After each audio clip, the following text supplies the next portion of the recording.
Any other residents' questions that I've missed this evening? No, Chair. Brilliant, thank you. So, accent, obviously, slightly longer item this evening, but if I'd like to hand over, is it to yourself, Louise, this evening? Or is it to Alex? I think we received an invite for today just this morning, so we'd only really seen the agenda as of this morning, so we haven't come prepared to talk necessarily, but we knew he had some questions for us, so we've hopefully answered those. Happy to take any other questions if there are any, but other than that. I'm sorry about the short notice. It's always good to keep people on their toes. So how about, so obviously, do you want to give us a little bit of an update on where things are framed around that particular question? I think that's really important. So if you give a brief update on your current experiences, that's always good. And Louise, I do appreciate you coming at short notice, and yourself, Alex, thank you very much. I know there are a couple of questions from committee members this evening.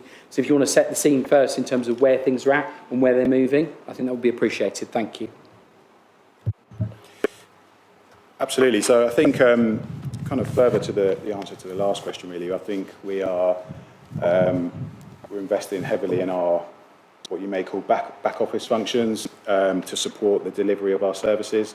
So Louise's team last year, the housing services team went through a major restructure, really with the sole aim to increase visibility on the ground and smaller patch sizes to give people that real kind of housing service connection. Where repairs is obviously a huge kind of area for a lot of our customers and is a big area of dissatisfaction. So particularly in our Surrey Heath area, we are investing heavily from a planned maintenance point of view. So in 24, 25 and 25, 26, we're investing somewhere in the region of I think 10 to 12 million pounds just on planned maintenance, which will ultimately have the knock-on effect of reducing the need for reactive repairs and obviously improving the condition of our properties. So Louise and I are in control of those areas. We're well on with those parts of the business. Obviously, other areas that will help us deliver. I mentioned we've got a new Chief Information Officer.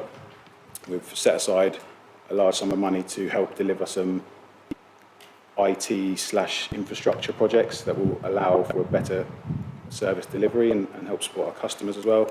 And again, that's going to take several years to implement some of those systems and changes. But like you say, over small steps over time, we'd like to see gradual improvement, making our customers' lives easier, making Accent easier to deal with. We've also, our technical hub who take the repairs phone calls are now over-resourced. We've over-resourced in that team to try and help reduce the length of time people are waiting for phone calls, because I know that was also a bone of contention as well.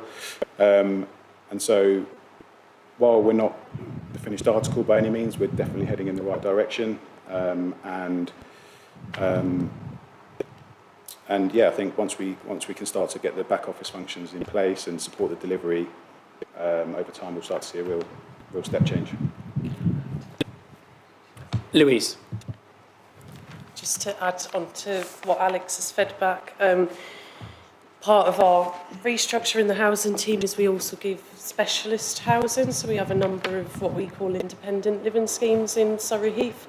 You may know them as sheltered housing, but that's now got its own head of service. So we've done a lot of work in that area. In terms of resident involvement in this region, so that specialist housing department has its own national group for residents to join, and we do have members from the south that are part of that. That is a virtual group, and we are supported by our inclusion team who can help people get online if they don't have access or they're not sure how to use devices. We also have a longish standing South resident group that's been running over a year. We have some regular attendees at that, and we bring all sorts of topics, but it is very customer led, so it's whatever the customers want. Alex has been himself, his teams come from the contact centres, and it's an opportunity for residents to ask questions as well as get involved in things. So when we did do the restructure those residents in the group helped look at the structure and give their views.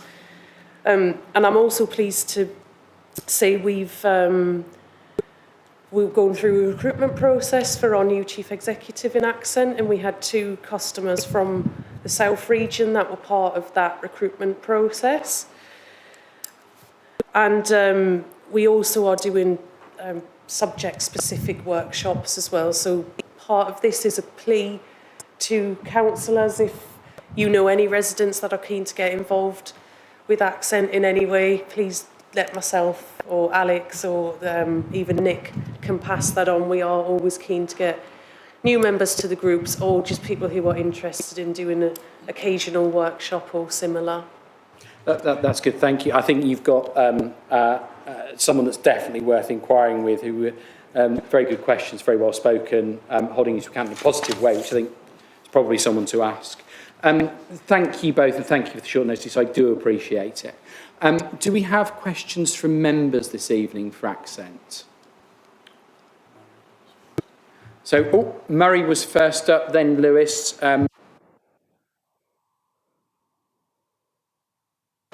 Thank you, Chair. Can I just run through some issues affecting this area directly? These are 2 cases that have come to my attention where their toilets have broken down completely. And Ian Williams, who do your repairs, response was, well, we can't do anything for 28 days. We're talking in this audience of people who have the facility to go into the private sector and get repairs done very quickly, would have to. This is not really a satisfactory performance. And in one case, a person who had some degree of difficulty was actually had to go outside the house in order to defecate. I mean, it's a shocking situation. And I just wondered whether Ian Williams is actually fulfilling any real effective capacity as far as something like that was concerned. The other question is... Should we come to that one first? Would you like to respond to that one? And just as a heads up, we can try and avoid going into specific casework for obvious reasons. This is more of the strategic piece, not for specific casework. I'll allow it this time, but we can try and avoid going into specifics. Thank you. I think, first of all, if just to be clear, so when a repair is raised, that comes to our internal technical hub who raised the repair. So our guidance is, if there is an individual with only one toilet in their property and it's not working, that is an emergency repair. So it sounds like in this instance there has been some incorrect information given along the way. I will make sure that I raise that with the relevant technical hub, but that's absolutely not our stance. We would absolutely want people to have a working toilet, and we wouldn't want to leave them 28 days. So I will take that up. Thank you. Murray? Chair, can I just remind you of the scaffolding at Avenue Susi a few weeks back, and I just wondered about the direction of the repair service, in that you were repairing the roof there, and there are serious problems in 2 of the buildings in the Avenue Susi complex as far as their windows are concerned, and tenants raised with the fact that while they had the scaffolding there, and they raised with the scaffolding firm as well, and with some of your officers, whether the windows could have been repaired at the same time. I'm talking about windows on the 2nd or 3rd level. It just seemed a fact that the tasking for that particular activity was not accurate, having put at great expense, no doubt, 3 sets of scaffolding in the complex, while you didn't take the advantage of carrying out repairs. Let's roll to the question. So I think summarising the question, it's about efficiency of process. Are you right to just turn your microphone off, Murray, please? Sorry? Are you right to turn your microphone off, Murray? Okay. Brilliant. So I think it's about scheduling of process, isn't it? So the scaffolding's there. There are multiple tasks that require resolution. Is there an opportunity for cost efficiencies there, particularly when it's windows, because we all like to look out of a clear, unbroken window. So I think it's that more strategic piece, if you can comment on that, Alex. Yes, absolutely. I think in an ideal world, absolutely we would want to do those repairs at the same time. It makes sense for Accent, it makes sense for the customer, it makes sense for everyone. Unfortunately, and this probably goes back a little bit to what I was saying about the new Chief Information Officer and our IT infrastructure, with the volume of repairs that we put through our system, linking things like a roof repair and a window repair and a block that's been reported by a different customer here and a different customer there is tricky, and you become reliant on humans to recognise those scenarios, and that's where things may fall down. We want to get to a point really where we've got an IT system that can clearly identify, right, we've got a scaffold up at this property, we can do the window repairs, other repairs that link to that, if we need to clear the gutter in, etc.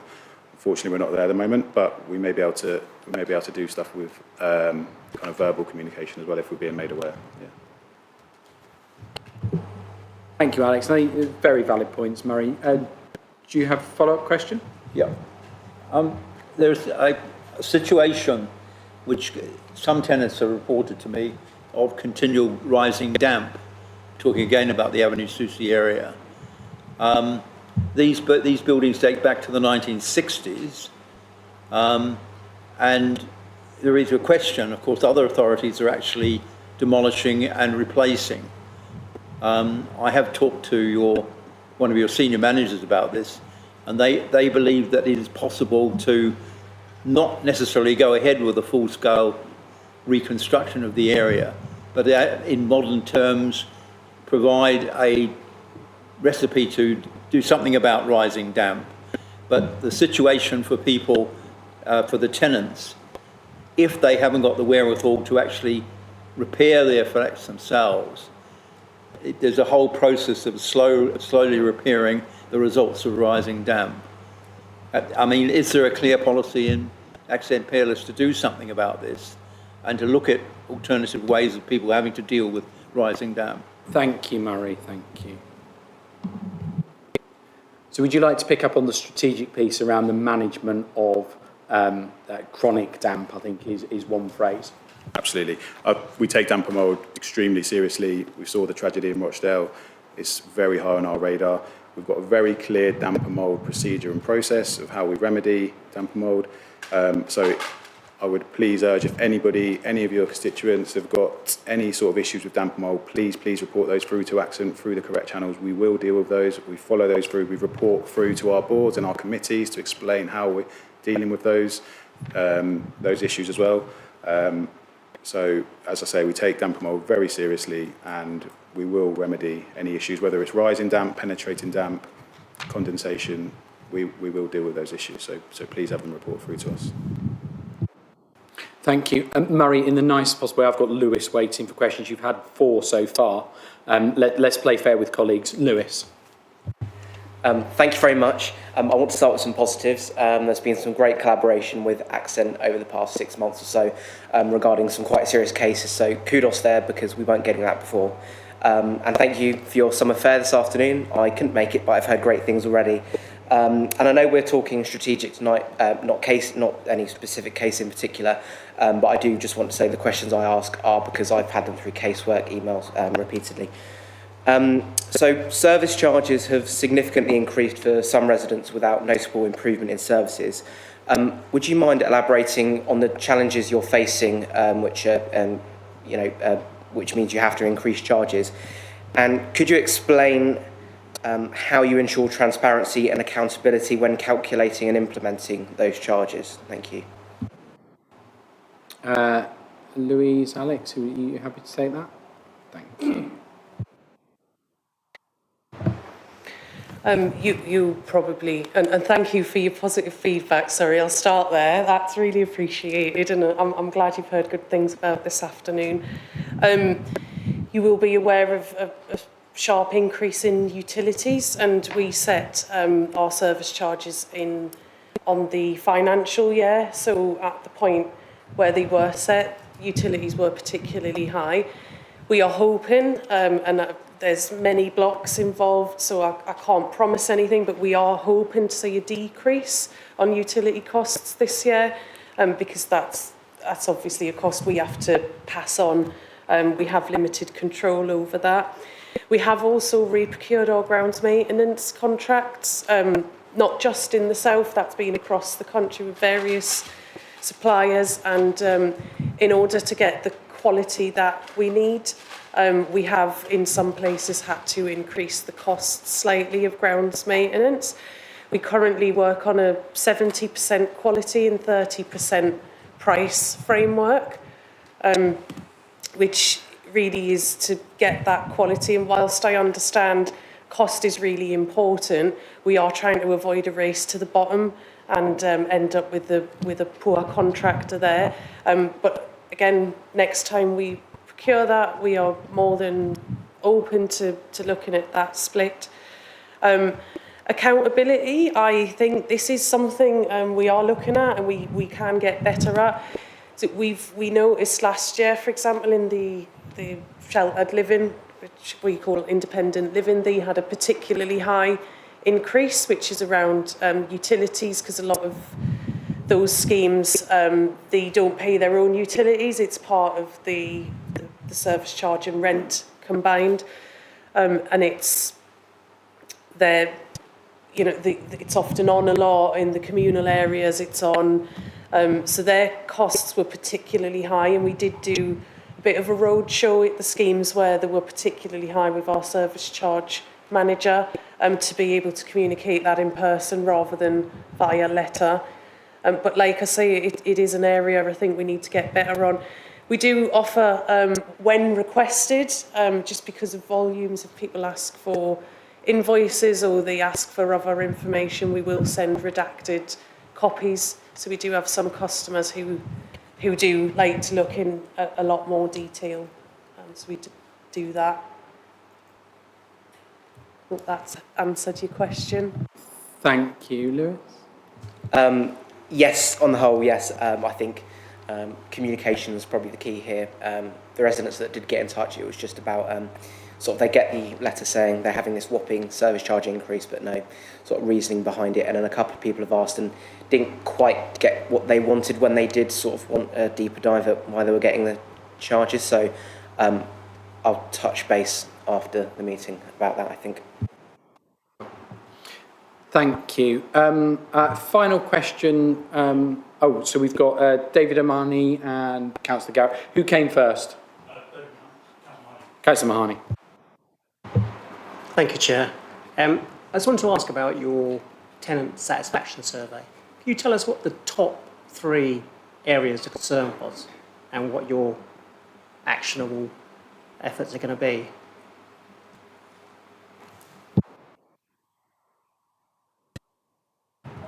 So I think the biggest area where we failed was our satisfaction with our complaint handling, and we've seen that within our transactional surveys as well. So that wasn't a huge surprise to us.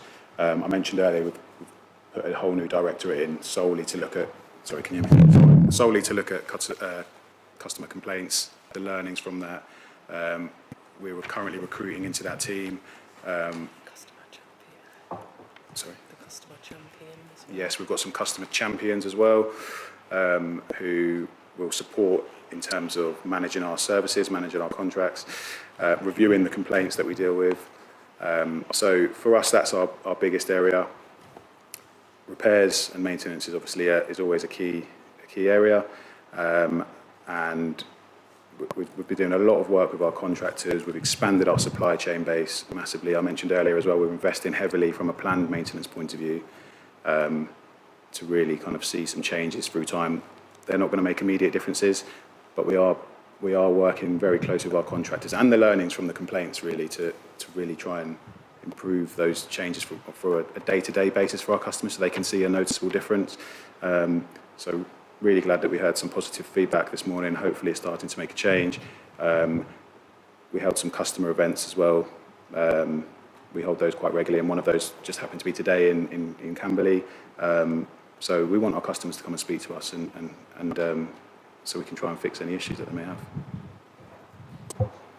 So what sort of timeline are you thinking about on those improvements?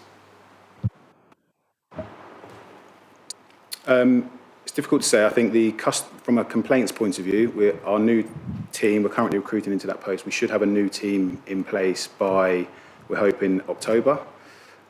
So we have open complaints currently that will be dealt with in the current format.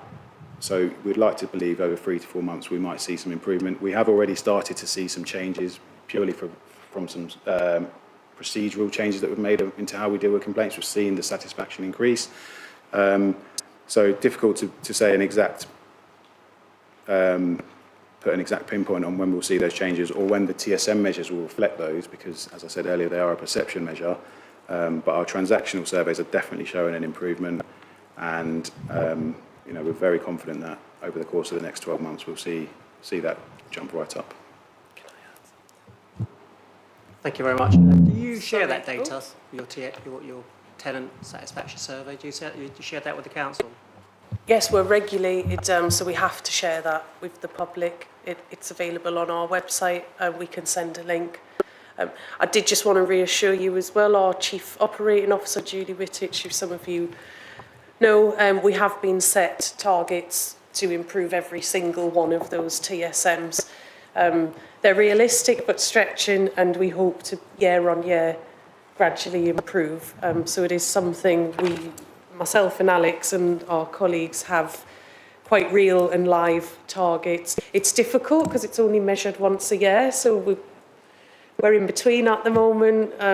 So once that comes in around October, we will be able to at least compare to last year's measures. It's the first time doing it, so it's a bit difficult to really measure the success with the TSMs other than that once a year touch point. So we do tend to rely on transactional surveys as well to get a bit of a sense check in between.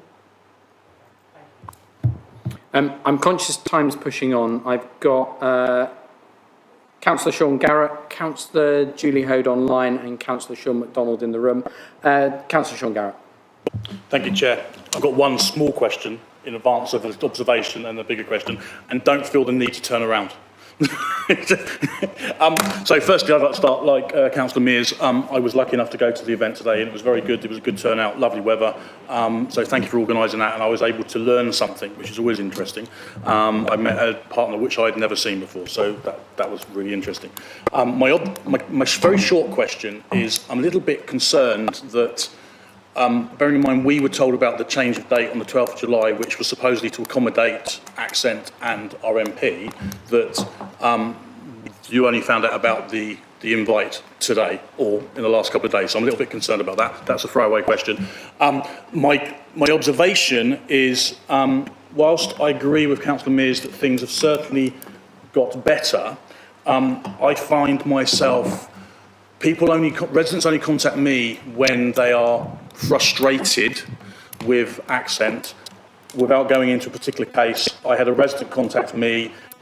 Their door hadn't been fixed for 6 months. They couldn't use their front door. They were using their back gate. They've been contacting Accent on a regular basis. They contact me, and within a week, having contacted the executive team, it gets sorted, the door's ordered, and then within probably 4 weeks, the time for the door to arrive, it gets fixed. So I'm a little bit concerned that only happened, or appeared to happen, and this has happened a number of times, when a councillor gets involved.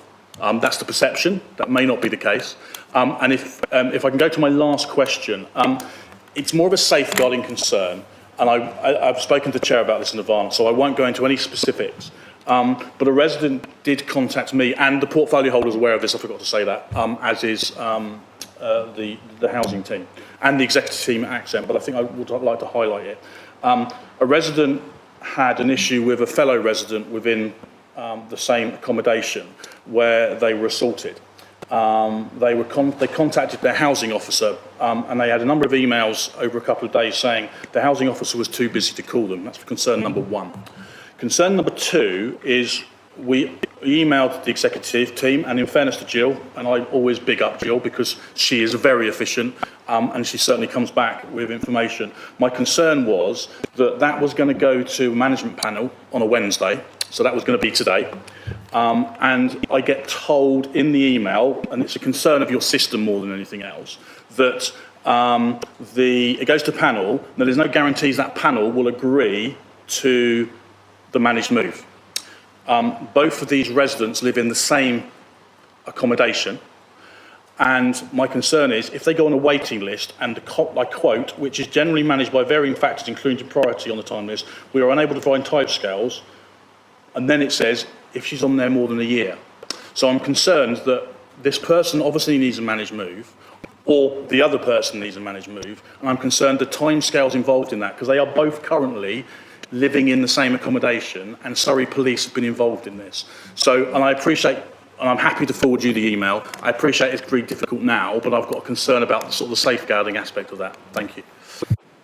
I think if we zoom out to focus on the strategic piece, it's that almost SLA type when there's sort of a difficult situation.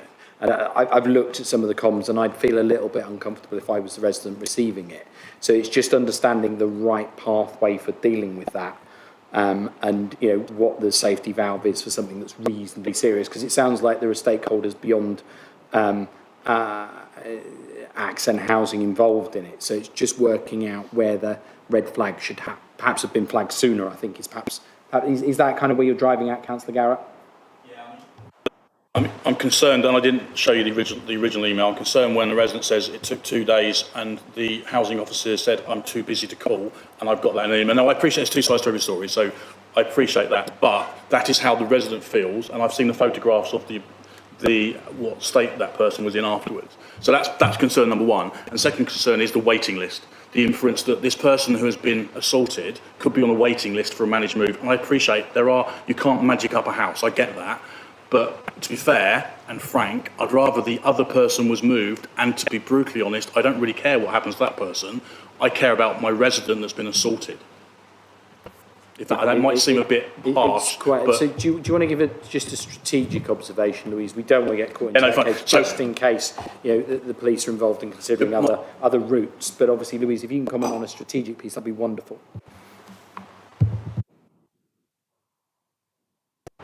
My colleague Alex will answer about the door.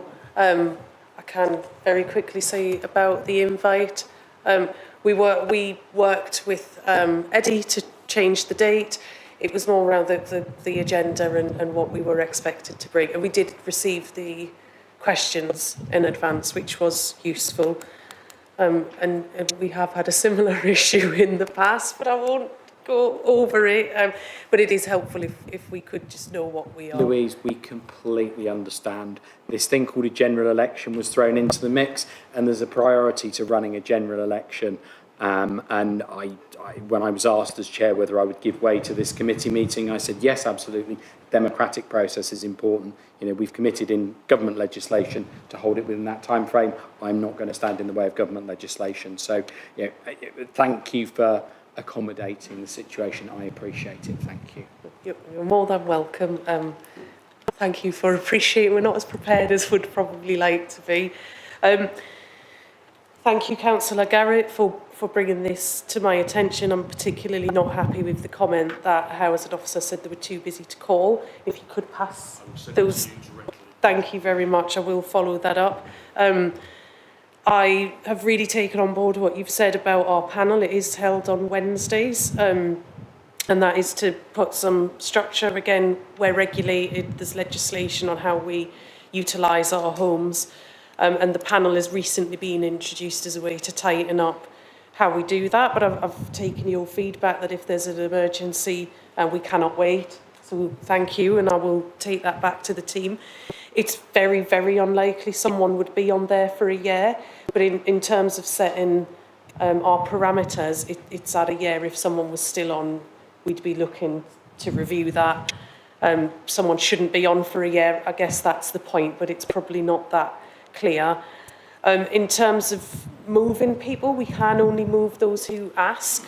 So whilst there's a lot of cases that could be easily solved if we could move perpetrators, unfortunately we can't, and we have to go through a court process to do that, which ends in eviction. Courts don't particularly like to evict, so it can be a challenging situation, and we absolutely get it for the victim. For us as landlord, that can be very challenging. So where victims of ASB are willing to move, we should speed that up, and I will take that back and have a think about ways in which we can ensure that's happening for those high-risk cases. So thank you. And just to respond on the point about the door, Councillor Garrett, we have, we set out very clear timescales on our website and in our tenancies around when we should complete repairs and what type of repairs we'll complete in which priority. I think if we aren't adhering to those, there's also a very clear complaints policy as well. So we'd really like our customers to follow that complaints process. That will also help us understand where things have gone wrong, if they have, how we can change them in the future and make sure those things don't happen again. So I do appreciate you bringing it to our attention as well, but it shouldn't take for you to have to do that, I guess is my point. And so we'd really encourage, if we can, for our customers to go through that process, and we would like to rectify that before it requires your involvement. I've got Councillor Julie Hode, Councillor Sean MacDonald. Lewis, is it coming back on a specific point or? No, I just thought I'd ask them one at a time. I did have a couple more questions, but I wanted to give everyone else an opportunity first. Okay, I'm conscious of time this evening, so I think if we're moving into casework, we've had a few casework items this evening. I'd like to cut any further casework items if we can, moving into the specifics. I've kind of allowed us to bend the rules, but I'm just conscious of time this evening because we've given over the whole of question time to Accent as well. So just thinking that one through. Councillor Julie Hode. Thanks, Chair. You'll be delighted to know this is not a casework question, but a more general one. I'm one of the councillors for Lightwater. We have some Accent housing in our area. One of the things I've noticed recently over the summer is on a lot of the streets there, we have some really overgrown hedges, trees, etc., which are encroaching onto the pavement. I know that responsibility for maintaining that is the responsibility of the resident, not of Accent. But some of these are really significant. They're like 2 foot into the pavement, 8 foot tall, etc. And I think, honestly, are beyond the capability or the budget in some instances of some of our residents to bring these under control. Is there anything Accent can do to help or facilitate in these situations to try and bring this vegetation a bit more under control? Thank you for raising that. There absolutely is. If you could somehow get those details to me, we'll look into those cases. Okay. Excellent, thank you. Did you want to come back? I'll liaise with you separately to get contact details then, I think, and then I can follow up after this meeting on. Brilliant. If you can make sure Julie's got a contact phone number, that'd be amazing. Thank you. Councillor Sean MacDonald. Thank you, Chair. First of all, thanks very much for coming. I know you're representing a group of people that are working very hard for our residents, and some things are going wrong, but I'm sure some things are going right. So thank you for that. Mine is a slightly more strategic question. I noticed your strategic plan came to an end in 2024, and you had an ambition of 1,200, although I did read somewhere else, 1,500 new houses across all of your operations. I'm just curious, how many did you actually add to your stock in Surrey Heath? And I also noticed that you've issued a new plan for 2024 through to 2027, which has some potentially less ambitious targets, a bit vaguer targets, I felt. But what can we expect to see from you in Surrey Heath? Because you are our main provider of social housing and affordable housing in that regard for our residents, and we'd be keen to support you in any way we can to bring things forward. Thank you for that question and your support. We have liaised with our development team before coming this evening because it's something we are really keen to support this borough with. I cannot unfortunately give you exact numbers. I know it's quite low. We've submitted some planning applications that have been rejected to try and add extra housing. We do have a live application in Lightwater for 21 affordable properties. And there are some other pieces going on. We know there's limited Section 106 opportunities in Surrey Heath. And my development team have mentioned that it appears developers seem quite successful in reducing the numbers of Section 106 properties. So we would be keen to, maybe if that challenging was pushed back on a little bit, we would be more than willing to help build that stock. There's also the land constraints that you're probably well aware of with the green belt and the ecological issues. But we have a assistant director who specifically looks after our south region, and as I'm sure you know, Surrey Heath is our biggest stock in the south. So they are really keen to work with councillors, and did say future meetings they'd be happy to send a representative along, if that helps answer your question. Yeah, it does. Thank you very much. I mean, more than welcome to arrange a meeting to discuss that with the relevant parties outside. I don't think we need 30 people to maybe see what the options are. Thank you. Thank you. Lewis. Thank you. I promise I'll keep it short and sweet. So, just picking up something that was said, you're asking people to follow the complaints process that you set out, but we've ascertained that it's slightly flawed, as only 8% of people are happy with it. And I know you've talked about sort of IT, improving your IT systems to make that process a bit better.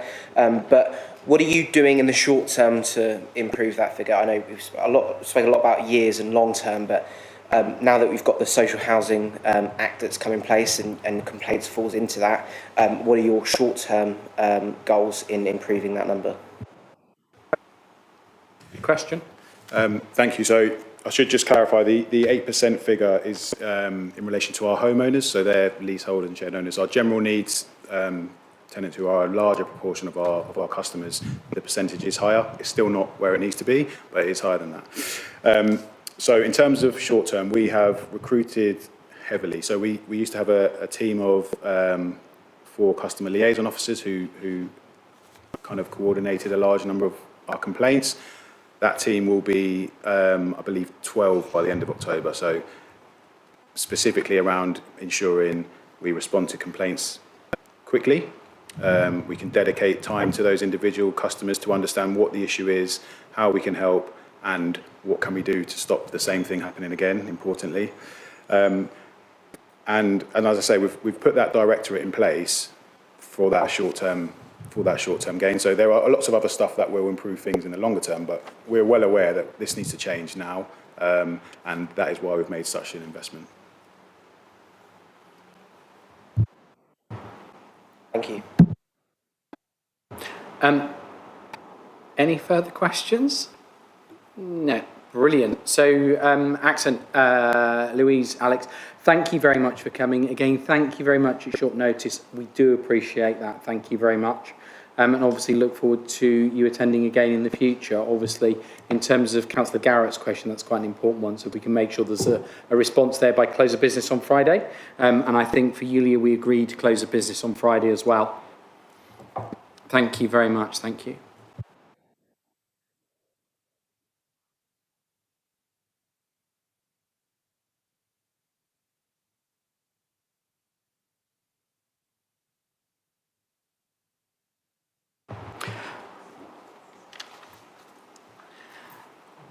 So, obviously, many of you will be aware that this particular committee was delayed, unfortunately. I gave way for a general election.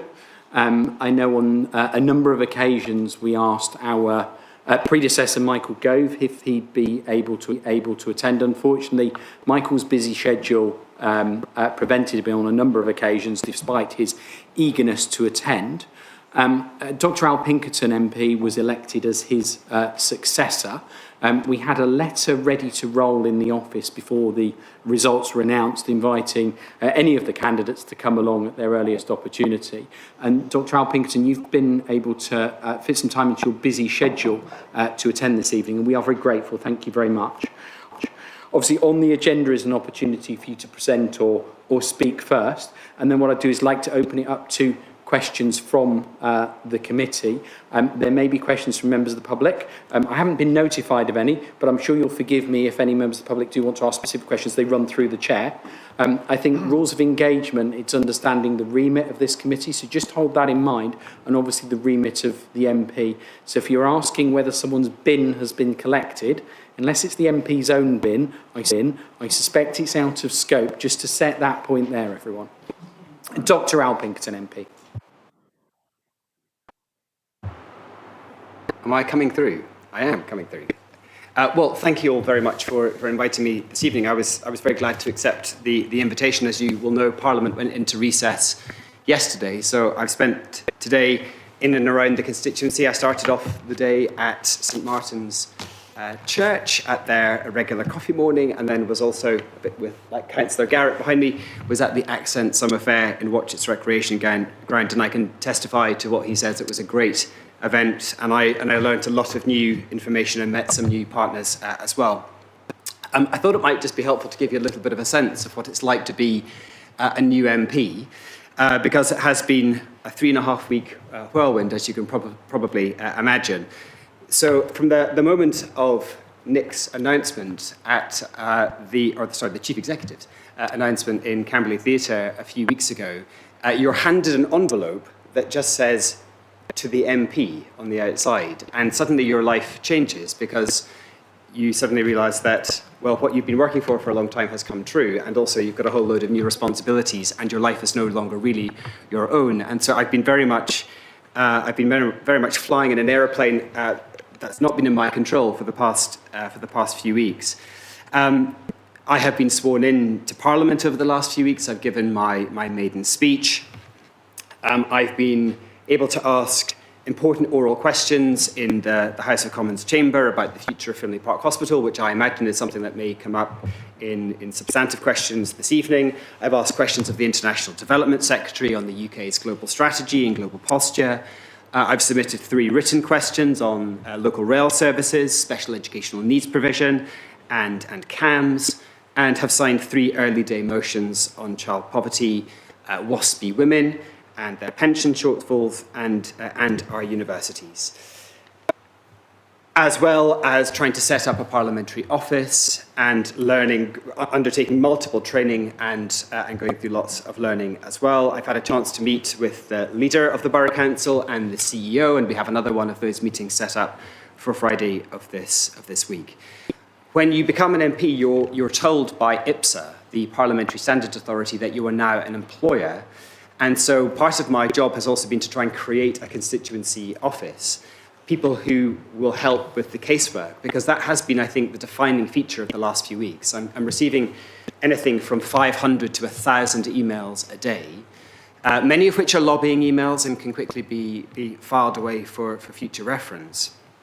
But actually, a lot of those emails are from people who are in profound and desperate need. And I think we've actually heard some councillors representing some of those needs this evening. But there's no training manual. You're not told how to handle those pieces of casework. So we have been trying with a team that I am assembling of trying to understand how we can triage these cases, how we can access some of the services who they are struggling with, and this particularly revolves around special educational needs provision, but equally housing challenges. It may be challenges related to visas. But as I say, there's no training manual, so we're having to piece this information together. We've also inherited many pieces of casework from my predecessor, and I would maybe just like to use this opportunity to pay tribute to my predecessor, Michael Gove, and his excellent caseworker team for very assiduously handing over files of ongoing casework. And Francis Reynolds in particular has been absolutely excellent in composing and compiling that casework to allow us to take that up quickly and efficiently. If I may just say just a few final things, I've attended lots of different community events over the last few weeks, some of which I've just mentioned, the Lightwater Beer Festival being another one on Saturday last. I know that there are some that I've missed, not through not wanting to come, but just not through knowing. So if people would like me to come to events, and this is a genuine appeal to everybody, if people would like me to come to events, then please do send me an email. And I can share that email address to you now. This is an email address that you're all free to use and abuse, and also for casework as well, if I can be of any assistance on that. And the email address that I've been allocated is al.pinkerton.mp@parliament.uk. And I'm pleased to say that email address is now staffed around the clock. So that's really excellent. As I say, I have a meeting with the leader and the CEO on Friday. And finally, I've also arranged several trips to Parliament for local residents and indeed school groups, some of which aren't coming until the new parliamentary season, but that is another open offer. If anyone has any school groups that in their particular patches that they would like to have the opportunity to visit Parliament, please do, again, let me know. I'd be delighted to meet them on the parliamentary estate and give them a really good introduction to the workings of our democracy. And I'll leave it there and open up for questioning with thanks. God blimey, that was quick for hands up. I think, Councillor Kevin Thompson, you were technically first. Welcome. Not quite sure how we're meant to address you in this setting. I don't want to fall into the same trap as the Chancellor of the Exchequer and getting it wrong. So, Just definitely not the right honourable. no, I was going to call you out. If that's You can okay. call me out. As Call you out. Paul It's a good Simon song. once It's a good said. song. So, firstly, congratulations on your recent success, and I'm sure all of us in the chamber are delighted to welcome you here today, and we hope it's going to be a regular fixture in the many years to come. I've got two questions, if it's okay, but I promise you the second one is short. Is that okay? So, the first question is about something you talked about a lot in the campaign, which is getting Surrey Heath moving. Now, obviously, people move around in Surrey Heath in various different ways. They move in their cars, or rather, often they don't because they're stuck at the A322 junction. But we also have issues at the A331 and other pinch points around the constituency, borough. They move on foot, although they can't currently move on foot between Lightwater, Country Park and Bagshot, something I know my friend Councillor Wilson has been leading on to try and make sure we keep the pressure up on that. And then, of course, there's the railway service that you've already mentioned, where people, again, they're not necessarily using it because they're going to Brookwood, they're going to Farnborough, and they're looking for better services. So I guess the question is, now that you're in position, what realistically can you do? How do you see that you can practically improve these areas where it goes beyond the rhetoric of a general election and turns to action? And then the second one, if we just move on to that very quickly, something slightly different. You mentioned you were at the Lightwater Beer Festival at the weekend. I was there also later in the day. It's a shame we couldn't catch up and have a beer, but we both had the opportunity to talk to the trustees there from the Lightwater Playing Fields Association, and I was blown away by some of the ambitious aims that they've got for that site. So they're looking to put in a state-of-the-art paddle tennis facility. For those that don't know paddle, it's probably the fastest growing sport in the world, I think, at the moment, and would no doubt bring a lot of additional people into the park and give a lot of great sporting opportunity, but also a 5G pitch, a new 5G pitch, multi-sport pitch, which we use for football, netball, all the rest of it. But there will obviously be funding, funnily enough, isn't one of their challenges, but there will obviously be political challenges and hurdles along the road. So question there is, do you share my enthusiasm for what they're trying to do? And secondly, again, practically, how do you feel you can leverage your role to help to deliver some of these great new facilities for Lightwater and indeed Surrey Heath? Amazing questions. So let me take the first one first, and then I'll come on to the Lightwater Playing Fields Association. So yes, you're absolutely right. I did campaign heavily on the connectivity of Surrey Heath and to my mind, some of the major deficiencies in our connectivity. And I don't think this is a party political issue. I don't think any political party is particularly to blame for this. I just think things have happened. And I don't think it's acceptable that it takes longer to get to London from Camberley in 2024 than it was in 1924. I have checked the timetables myself, and that is a verifiable, factual piece of information. One of the very first things I did was to table a question for the Minister for Transport, and to try and ask for a feasibility study into our rail connectivity. I have to say, I think I learned very quickly that the kind of answers you get to written questions are deeply deficient. And so that is an opportunity for me. The next stage is to go further and to organise in the new parliamentary term something like an early day motion on connectivity of Surrey Heath, or something like an adjournment debate. That's basically how you begin to ratchet up, in parliamentary terms anyway, the kind of pressure to get some of these things done. So that's what I will be doing come the new parliamentary term. I couldn't do it beforehand because everything was effectively being kind of suspended for the summer recess, but that is on my to-do list for the new parliamentary term. Beyond Parliament, though, I think what an MP can do is to leverage different kinds of pressure outside of the chamber. So I have already written, for example, to the CEO of Highways England and to the head of Highways at Surrey County Council for meetings. There's major staffing changes in both of those organisations with current interims who are leaving, and so there will be new people in permanent post, I believe, by September, October, and so that sounds like it's going to be the most fruitful time to have those kind of meetings, and I've done similarly with South West Trains as well, and I'm awaiting a date for a meeting there. So it's part of the rapid learning of becoming an MP, the kind of limitations of what you can do, the frustrations of the kind of slightly inert answers that you sometimes get to the questions that you think are cleverly worded, and the parliamentary authorities help you form cleverly worded questions, which then get disappointing answers from civil servants. But you know, this is all good, and we're making some headway, and I think I know the next courses of action to take. So those are certainly the things that I want to do there, and of course the M3 footbridge is another one of those questions for National Highways as well, to make sure that we're keeping on top of them and that they're keeping to their timetables. So those are the things that I've pushed ahead with that. More to come and more to learn. I'm going to put my hands up and absolutely say that there's definitely more to learn in terms of how I can exact some of the pressure that I can bring to bear. In terms of the Lightwater Plainfields Association, so I was there early afternoon on Saturday, and it was fantastic. And I also some of the pressure that I can bring to bear. In terms of the Lightwater Plainfields Association, so I was there early afternoon on Saturday, and it was fantastic. And I also had a great opportunity to speak to the Plainfields Association team about their plans. And they are ambitious, and they are exciting, and they'll really put that facility, I think, on the map in a regional kind of scale. I was super excited to hear what they had planned, and also the fact that they seemed already to have a fairly strong funding pathway in place. So that's not going to be an issue, which of course is music to anyone's ears right now if there's funding in place. One of the things that they did say to me was that they could do with all of the political support that could be leveraged.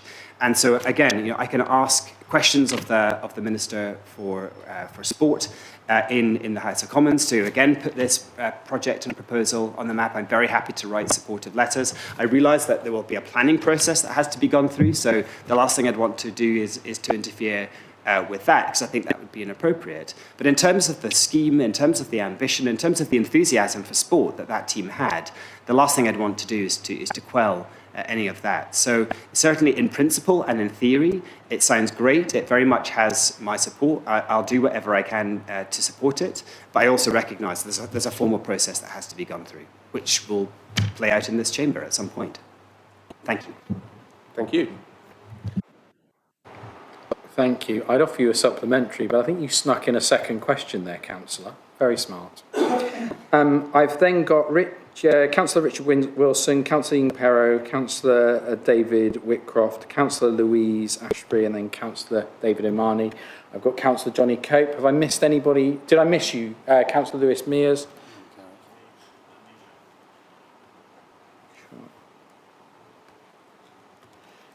Okay. So, Councillor... good say... Yes. You're very popular this evening, sir. Councillor Richard Wilson. Thank you, Chair. And I'll thank you very much for giving up your time to come to this meeting. I think it's the first time we've had the MP for Surrey Heath at External Partnerships. So I know what the last few months have been like for you. Really energetic general election campaign, and then, as you said, 3.5 weeks of learning a new strange job with very strange working hours as well. So thank you very much for coming. If anyone deserves a parliamentary recess, it's you. Yeah, you mentioned earlier about the M3 footbridge. I don't want to ask a question about that, just to say that you've helped on the very morning that it closed. You and I met, and we've been working on that. So maybe, if it's okay, we'll invite you to the next engagement meeting with National Highways. Since they do answer to government, and government is responsible to Parliament, so we could do on that. But I'd like to ask about special educational needs, because I think it was 2021 you and I campaigned together unsuccessfully, unfortunately, to prevent the cutting of additional SEN funding by Surrey County Council. Of these thousands of emails you've got, a lot of them will be about SEN provision in Surrey, and we all, I bet every single councillor here has casework on SEN as well. So I think basically my question is, what can we do about it? So some of the worst provision in the country for SEN is in Surrey, and it's controlled by Surrey County Council, obviously not by this council and not by Parliament. Is there anything we can do about that, and how do you see that going in future? Thank you. Thank you. Thank you. Yeah, thanks. So you know, this is the single biggest item that fills my postbag, and that's true after the election, but it's also frankly true before the election. So as soon as you stand for election for the first time, as I did in 2019, people start writing to you as though you are the MP, especially if maybe they've struggled to get a response or satisfaction from the MP. You then become another kind of line that they pursue. And so and once you hear these cases and hear the desperation in families' voices and realise that there are children in our society who have been out of education for years and their families are suffering and struggling as a consequence, you can't unhear that information. And so actually in many ways what's driven me to continue over the past few years to try and be successfully elected is the hope that I could maybe do something for those families. And that only then gets amplified when you do become the MP, because there are even more emails from even more people, and you realise that the situation that you thought was bad is in fact in complete crisis. And I don't think it's an exaggeration to say that special educational needs in Surrey is in a state of profound crisis. And of course, the people who are most subject to that crisis are the children who are not getting the education that they need, and the families who are desperately trying to support them, desperately trying to care for them, and desperately trying to get them into the educational setting that is appropriate to their children. And very often, in fact, are not successful and are therefore looking after them at home for many years. So that just gives you, I just wanted to say that because it just gives you a sense of the scale of what we're talking about. And again, I'm not here to cast blame on anybody, but this is the reality of the situation that is being faced by hundreds, thousands of families across Surrey Heath and wider Surrey.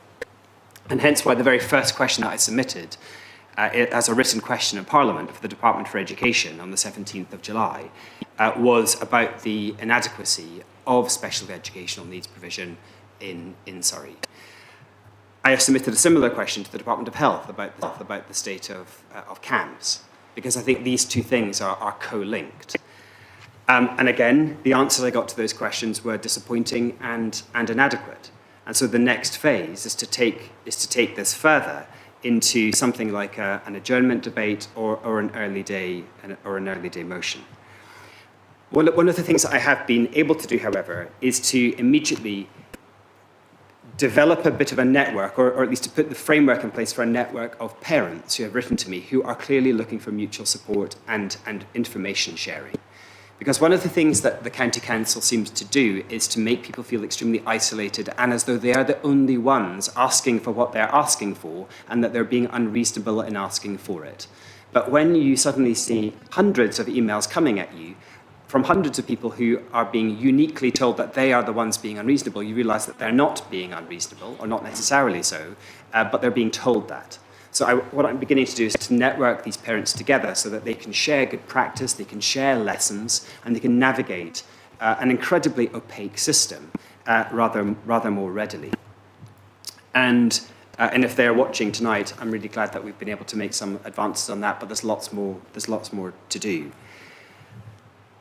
And then finally, we're setting up a regular meeting with Surrey County Council's Special Educational Needs team to try and better understand the challenges that they face. I think they are, I know, good people working in a system that is currently designed to thwart the successful application of educational justice. You may have heard of something called the safety valve that's currently in place.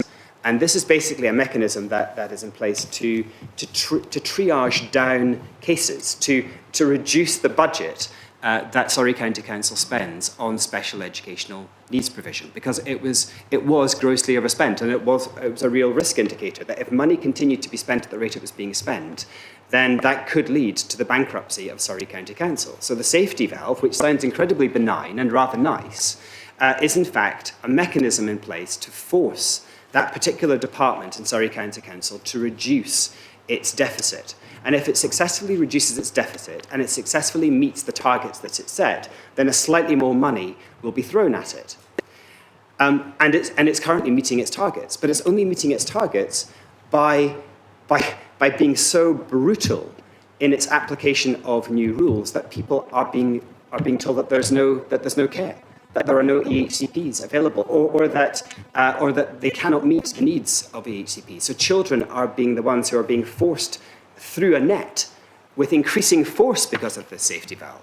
So the safety valve is a safety valve for the county council's finances, and absolutely not for the needs of Surrey's children. So if you hear that term, be suspicious of it, be questioning of it. It's not the benign, happy term that it sounds. It's a term that is built actually on the despair of parents and the educational injustice of young people. And that's something that I want to learn more about. None of these issues are easy to resolve, particularly on a systemic level, because it relates to money. And very often it relates to very large sums of money. And so sadly, what I think the next few years are going to involve for me is trying to draw attention to that, but then also to support those people who come to me who are looking for my particular support in getting them the educational support for their children that they so desperately need. Thank you. I think looking around the room, I think the majority of people sitting in this room are either affected or their families are affected by those challenges. It is quite scary when you start quietly talking to people and looking for a bit of support in your own challenges. 6.5 years is too long for one child, and I speak from personal experience. It's a shambles. Councillor Richard Wilson. Thank you, Chair. Just to quickly come back on that, the safety valve, it's really a rationing of EHCPs. It's really a rationing system of EHCPs, and it causes just unimaginable distress to people. But the massive budget that has to be spent on SEN, a lot of that is due to historic underinvestment by Surrey County Council. So they're having to outsource into independent schools, which cost an absolute fortune, and it's the taxpayers suffering as well as the children that need this education too. Thanks. I mean, I know that was rather more of a statement than a comment, but I mean, I can say from personal experience that I've got friends who live very close by, whose daughters have autism, a very particular kind of autism with associated pathological demand avoidance. And the county has not been able to find an adequate educational setting for them within the county. They have been sent to a school in Windsor at a cost of £125,000 a year, and that school in Windsor is owned by a private equity firm. So it's at least in part a profit-making enterprise. Somebody feels it's profitable to run schools of that kind. So a large part of Surrey's budget is being spent effectively picking up the pieces of a lack of investment in indigenous, that is to say, kind of Surrey state-owned or local authority-owned educational provision over many years. But again, that is a very difficult thing to turn around. It's very difficult to set up these specialist schools, not just because the buildings are expensive to create, but it's very difficult to assemble the kind of staffing and support systems that are required for schools like that. And of course, the schools that we do have, the special educational needs schools that we do have, are also suffering from profound, terrifying budget cuts. I've been speaking to several chairs of governors of special educational needs schools not far from where we are, and they are terrified for the future, and they're having to make horrific compromises on the quality of education that they are able to provide. This is an absolutely profound issue. Indeed, it is existential for the families involved. It's terrible. I mean, there is maybe a point in going back and reviewing how we got to this point, and some of that is undoubtedly about a lack of planning and a lack of building and preparation in the past. but in a way that's also not useful in these moments, because there are families who are in desperate need now and want to know that there's a solution in place. And sadly, that's it. The safety valve mechanism, as I say, is working against them. Because, as you say, it's triaging down the number of EHCPs. And it's also forcing, I think, the local council to look for cheaper ways of, or of taking money out of their annual budgets. And that sadly means often deferring their educational offering.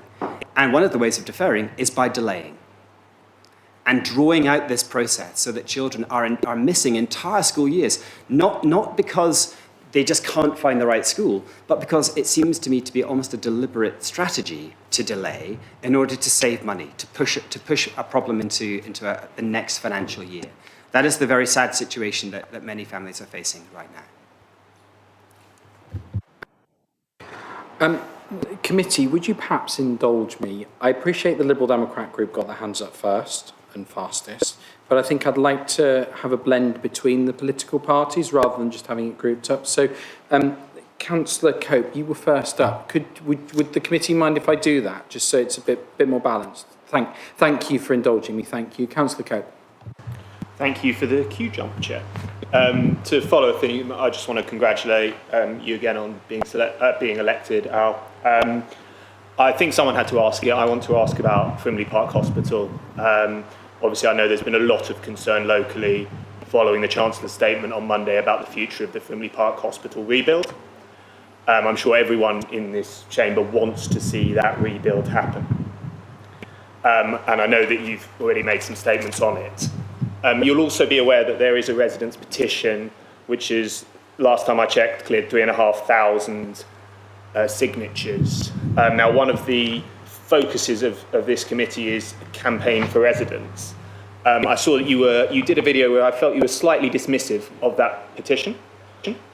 But I think this is a really good opportunity for us to all campaign together and work cross-party to deliver the right outcome for residents at Frimley Park Hospital. So I wonder whether you might reconsider and support that petition and sign it yourself, because I think it would be such a strong indication of your support for residents as an MP were you to do that. Yeah, thank you very much for this question. I knew this was going to come up. This is clearly the issue of the moment.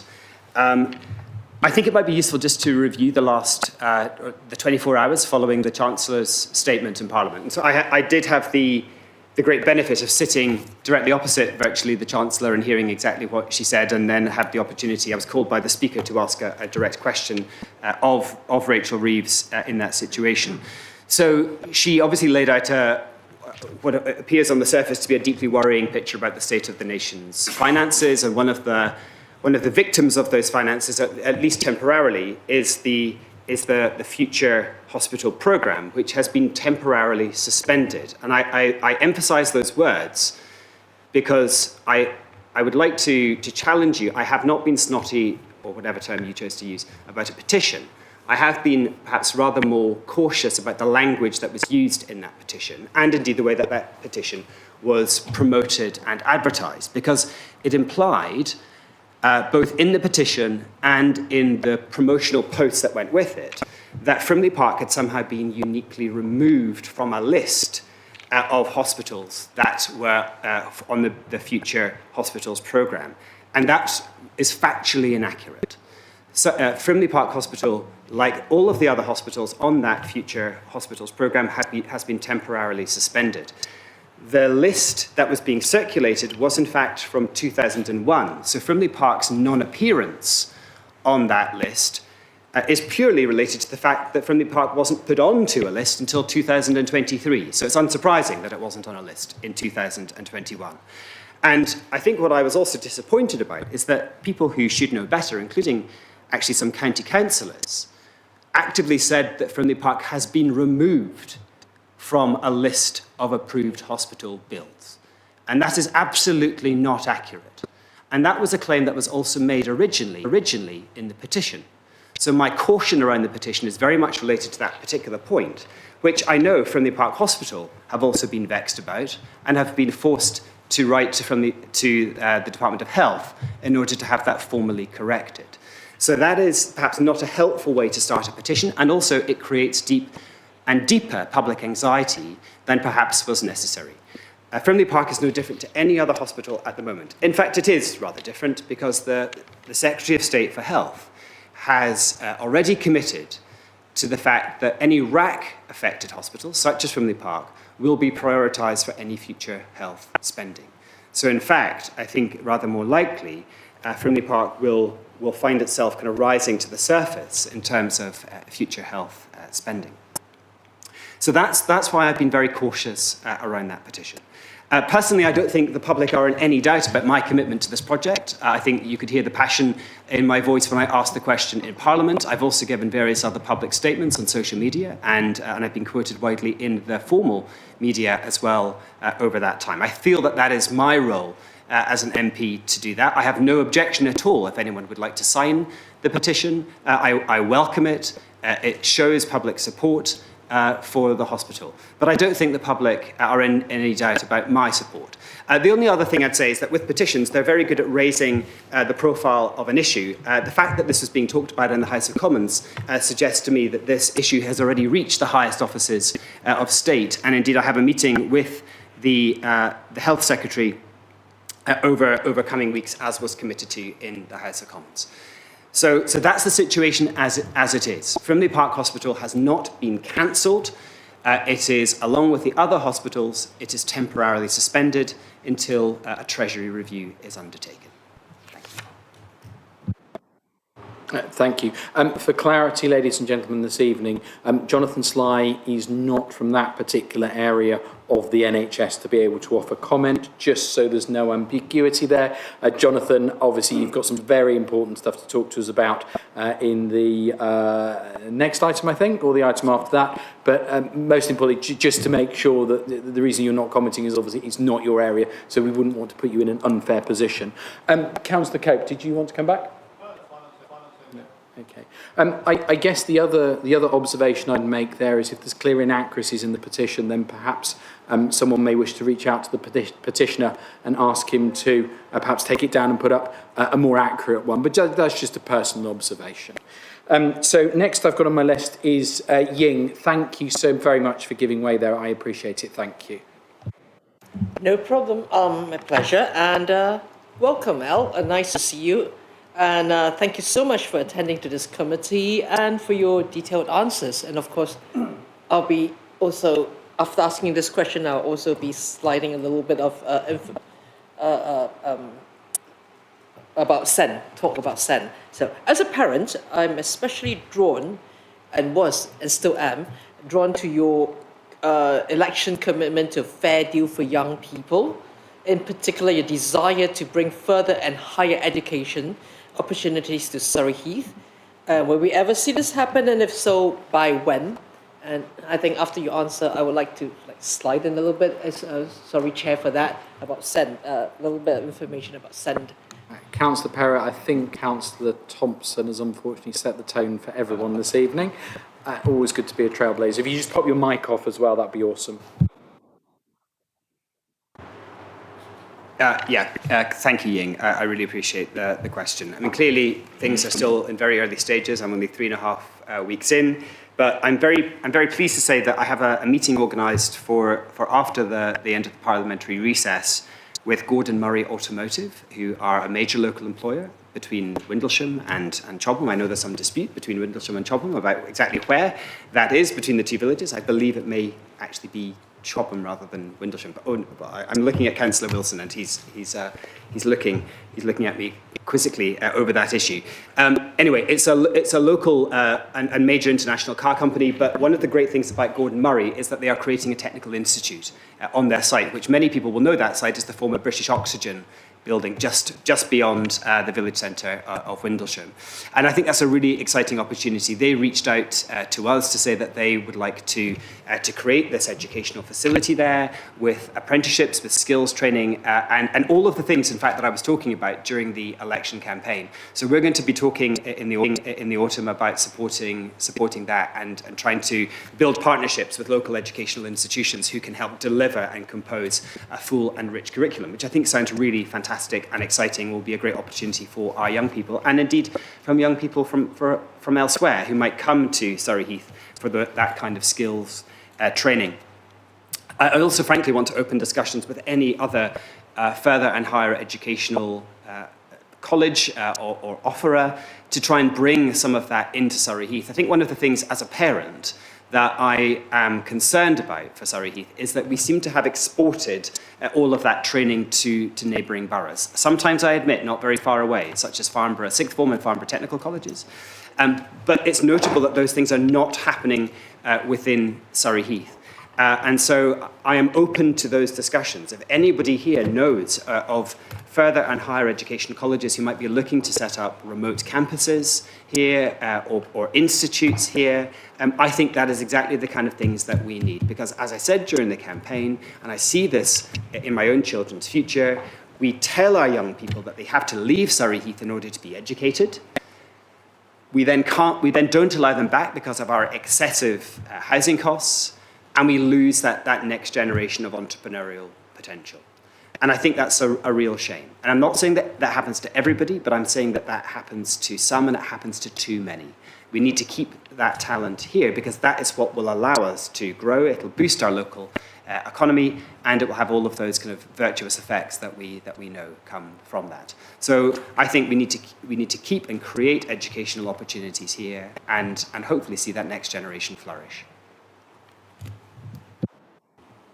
Thank you for that. Rob, am I allowed to? Just a little one, please. Yes. Just to say that, yes, I do get a lot of questions from migrants about SEND, and I think a lot of it, as you said, it's very true that a lot of it is communication.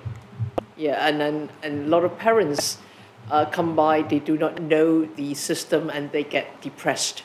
So, yes, there is work being done, so thank you for that. It's really appreciated because I'm also a parent of a SEND child, so thank you. I know that was more of a statement than a question, but if I can just come in on that. Listen, there are hugely well-resourced middle-class parents who are struggling to navigate the special educational needs system in Surrey right now. If English is not your first language, if you are unfamiliar with the technicalities of language and process, that system becomes even more impregnable for people.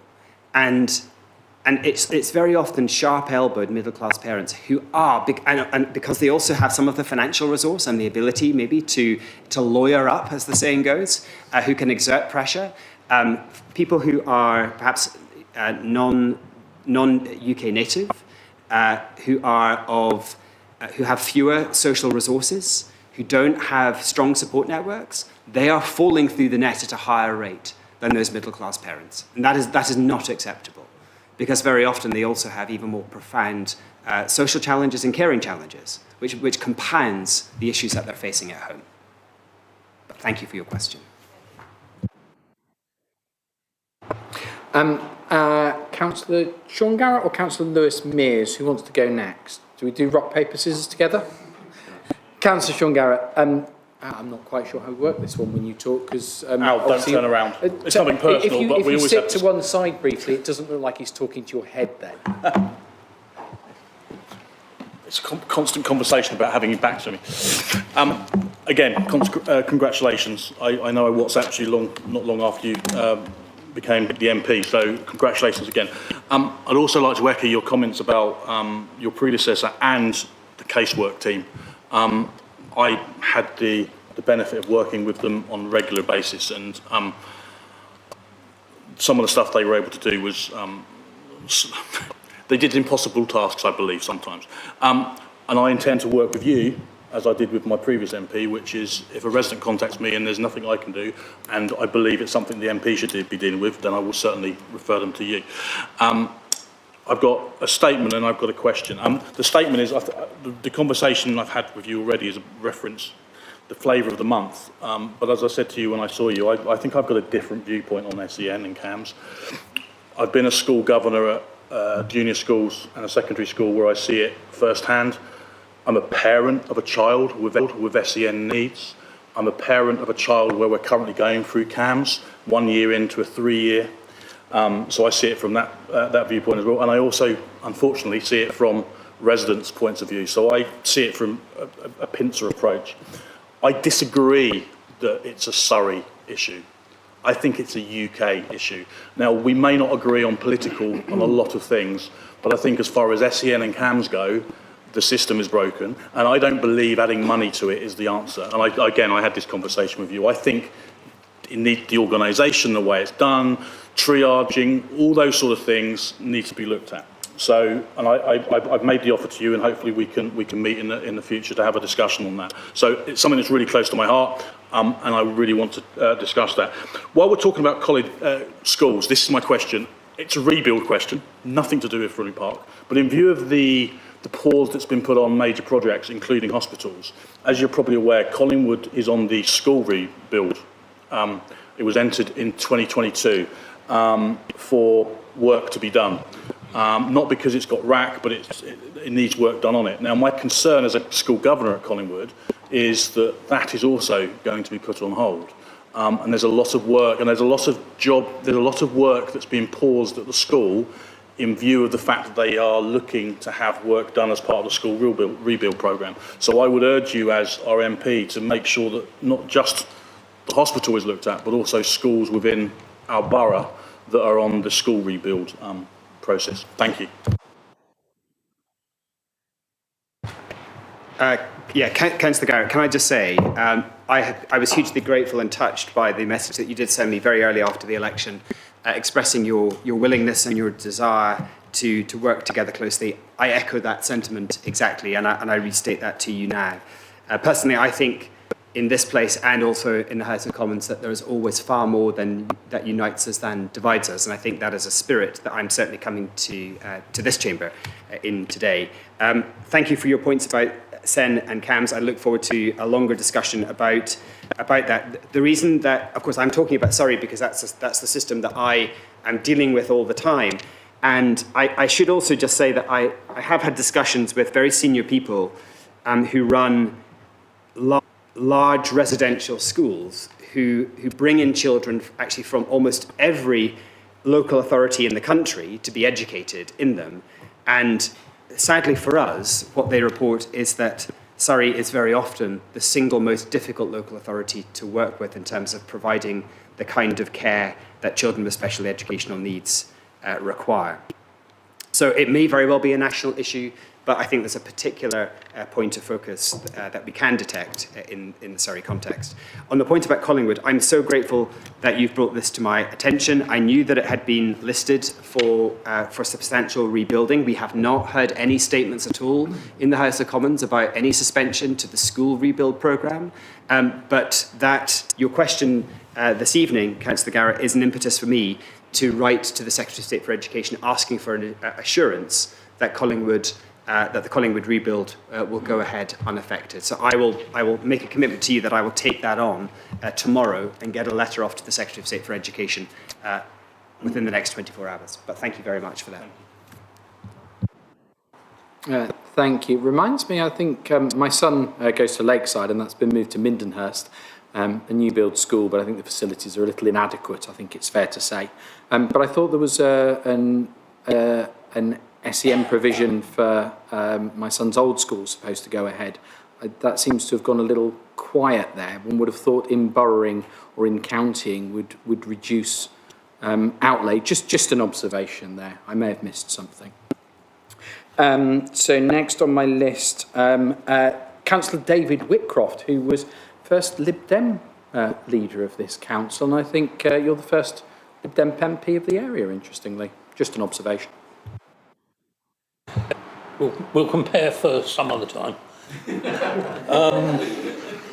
You'll be pleased to hear that I don't intend to make a statement, but I do intend to make a couple of preliminary remarks. The first of which is that in your meeting on Friday with the leader and the chief executive, perhaps you could raise the question of the East Curve in respect of rail connectivity. And in that regard, it might be an idea if if people aren't aware of the East Curve, if they have a word with Mr. Schneier, who will be able to provide the background to that. But it is quite important in terms of the rail issue. The second point I'd make is that I will be contacting you in due course about a leasehold issue, as it affects older people in the borough, in particular in Mitchett. But this isn't a matter of life and death at the moment, so that will be within the next few months. Which brings me to the substantive point that I was going to make, which is about Thames Water and the stink thereof, if we can put it in those terms. Despite all the apologies, the inquiries, the investigations and so forth, Thames Water have not been persuaded, and I won't go into the detail because I know you're fully familiar with it because you campaigned very actively on the matter last year. Thames Water have not been persuaded to provide any kind of compensation. And I'm wondering whether you've had time to consider whether or not it's going to be worthwhile pursuing Thames further for compensation payments, or whether this is a matter now just best left. Perhaps you could comment on that, please. Listen, thank you very much for those opening statements. I feel like I've got some specialism in, I'd never heard it called the East Curve before. I've heard it called the Sturt Curve before. I think we're talking about the same thing, the piece of curved railway that could potentially put Camberley on the fast railway line into London. I will have that on our agenda for Friday. Let's get to the substance, and that's Thames Water. I mean, personally, my feeling is that the community here in Camberley who were affected by that stink deserve compensation for the appalling loss of a long, hot summer. I think we have to also be realistic, and that is, that when I say that, I mean that Thames Water look like they are teetering on the verge of insolvency, potentially bankruptcy. That's certainly what the newspapers suggest. So I'm not surprised that they are not engaging actively in compensation conversations right now. I want you to know that one of the first things that I did with my 5 other Lib Dem MP colleagues in Surrey was to write to the Chief Executive of Thames Water asking for an urgent meeting on exactly this issue, and also, of course, on the issue of releasing pollution into our rivers. Rather like that compensation, we are awaiting a response. We have not yet had an email back, and that was sent the best part of 2 weeks ago, which I think probably tells you everything you need to know about the state of Thames Water right now. I can only assure you that I'm going to keep pushing on that in terms of a kind of campaigning point, but also as a parliamentary point. So we already have a plan as the Surrey Lib Dem MPs to again have something like an adjournment debate to really draw Parliament's attention to the fact that this is a major and ongoing issue. The letters will continue, and frankly, I will not stop unless Thames Water goes fully under. I will not stop campaigning on this point until compensation is paid. Thank you. Thank you for that. Do you have a follow-up? Okay. Thank you.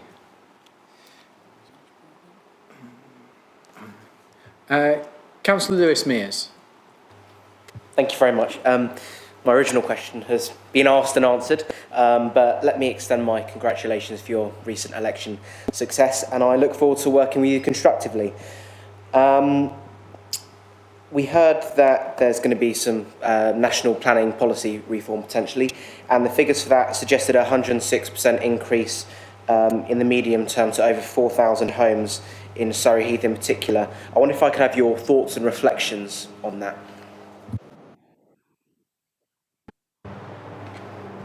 Yeah, I mean, this has been a really interesting part of the parliamentary debate so far. I was in the chamber for at least part of Angela Rayner's statement the other day. I hadn't heard the 4,000 figure. Are you saying that the NPPF is going to lead to a 4,000 increase in Surrey Heath? I think the original number was around 2,000. 106% increase would take that to over 4,000. Yeah. I mean, my view is that the current system isn't working. It's the worst of both worlds. It leads to highly expensive housing being built in all of the wrong places. So I think some major reform certainly is required. I think what frustrates me most of all is that when I have been driving a lot to Brookwood Station for obvious reasons in recent days and weeks, and I drive through a scene of desolation. I think it'd be fair to say, at least in parts of Deep Cut, part of it are looking absolutely fantastic and beautiful. I'm shocked by the major tree loss up there, and I look to the left as we go past the new Lakeside School, and I see all of this area that is not yet developed, and that is land that I believe that developers have bought, which has not been developed yet. And I think for me, that's one of the major frustrations, that, as well as you say, to use your figures, requiring an extra 4,000 houses to be built, one of the challenges that we face is that houses that should have been built are not being built at the moment. And personally, I want to see those houses that have already been given planning permission actually built, because there are people, as I know, because I was up at the St. Martin's Cafe today, who have got major housing crises, who cannot find anywhere to live. So something has to be done, and clearly land will need to be found for those 4,000 new homes, if that's what you say. I hope that can be done on brownfield sites and former industrial land. That's always ideal. But what we really need to be focusing on is getting those developers, who are the beneficiaries of, in the past, a developer-led planning system, to actually build the houses that they have committed to building. Personally, I would have a much more community-led system. I campaigned vociferously for a whole new generation of genuine social housing to be built. We've just heard from Accent. Accent is, and Metropolitan Thames Valley Housing Associations are the closest we get to social housing. But so often, of course, that's out of our proper control. I would love to see a return to proper council housing. We seem to be a long way from that right now. But I take your point. But my point in return would be, let's force those developers who should be building high quality affordable homes, building those high quality affordable homes now, because we have a housing crisis now, and we have already given permission for hundreds, thousands, potentially even tens of thousands of homes to be built in Surrey Heath that are not yet built.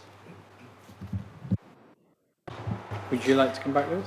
Yeah, just to say thank you, and I agree. And I saw some shaking heads over there, so please feel free to correct me if my numbers are wrong. I think the key bit here is the absolute abject shambles, and this is Skanska I'm referring to now, who should be cracking on and getting those houses built. You do not understand the need for housing in our area. You understand your profits. You need to get that site building. Is this specifically on housing, Councillor Sean MacDonald? Councillor Mears has challenged me as to why I was gesticulating. He was plucking numbers out of the air. Our entire plan was for 6,000 houses. I don't recognise a number of 4,000 additional houses. And I think we need to be very, very careful around scaremongering for our residents. We need to take a calm, measured approach to this. We need to understand the changes that are being proposed, and then we need to work through how we would address those challenges within our area on behalf of our residents. But it will be an increase, but the indications were the other day it would be within the buffer amount that we currently have available. Thank you. I think Chair's prerogative, I know Councillor Garrett taught me this one, I think this local authority needs the tools to force those developers to get building. The number of places with planning permission that are not being built is an absolute national scandal. They just need to get on and build them. And if they don't think it's financially viable, let's take the planning permission off them and let's take the sites off them. You can't sit there land banking just to keep prices at a set level. Thank you for indulging me. Louise, Councillor Ashbury. Thank you, Chair. Thank you also for joining us this evening. Dr. Al Pinkerton, MP. It does sound, it's got a good ring to it. Congratulations on your maiden speech last week. I learned so much about the history of Surrey Heath, and I hope it will encourage more extra visitors to come and enjoy our attractions this summer. Thank you also for your information this evening. It's cut my time on the on the microphone. Great, thank you for that. And thank you also for your reassurance to all our residents that the decision to pause the rebuild of Surrey Heath will only be temporary. Thank you very much.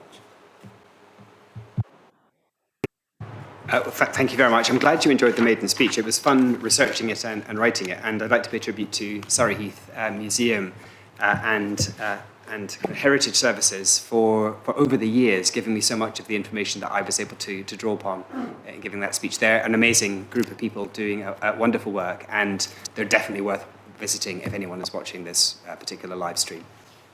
Thank you. Thank you. Councillor Murray Rowlands. Thank you, Chair. Can I just ask, the Deputy Prime Minister on Tuesday addressed the whole housing issue. One of the major issues was the right to buy. And in her speech, she indicated that certainly Labour Party would be looking seriously and sceptically at it. And we've been hearing all these plans about how much we're going to build, but with that spectre hanging over us, it's worth hoping. I don't know whether I can ask you whether you agree with that, that the right to buy be seriously scrutinised and something be done about it, because it could undermine the whole process. I think Councillor Rowlands, thank you so much for your question. It was nice to spend so much time with you on polling day around our borough in various places. I'd say two things in answer to that question. I watched a couple of different council meetings from this chamber. I'm revealing my hand here. I spend far too much time watching the proceedings of this place from home. On two different occasions, you've had, that I've seen anyway, you've had the Arms House Association in to talk about the great work that they do. And one of the great benefits of the Arms House movement is that there is no right to buy. And they use that as a real selling point for why their particular mode of building and ownership should be looked positively upon. And actually, there's something I agree about in that. They can hold a greater sense of ownership and management of that place. And also, of course, it doesn't then just create another market for something that can be bought as a subsidised price and then sold at a market price in the future.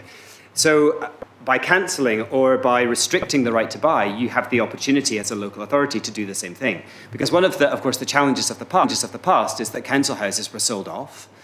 They may have been sold off as a subsidy.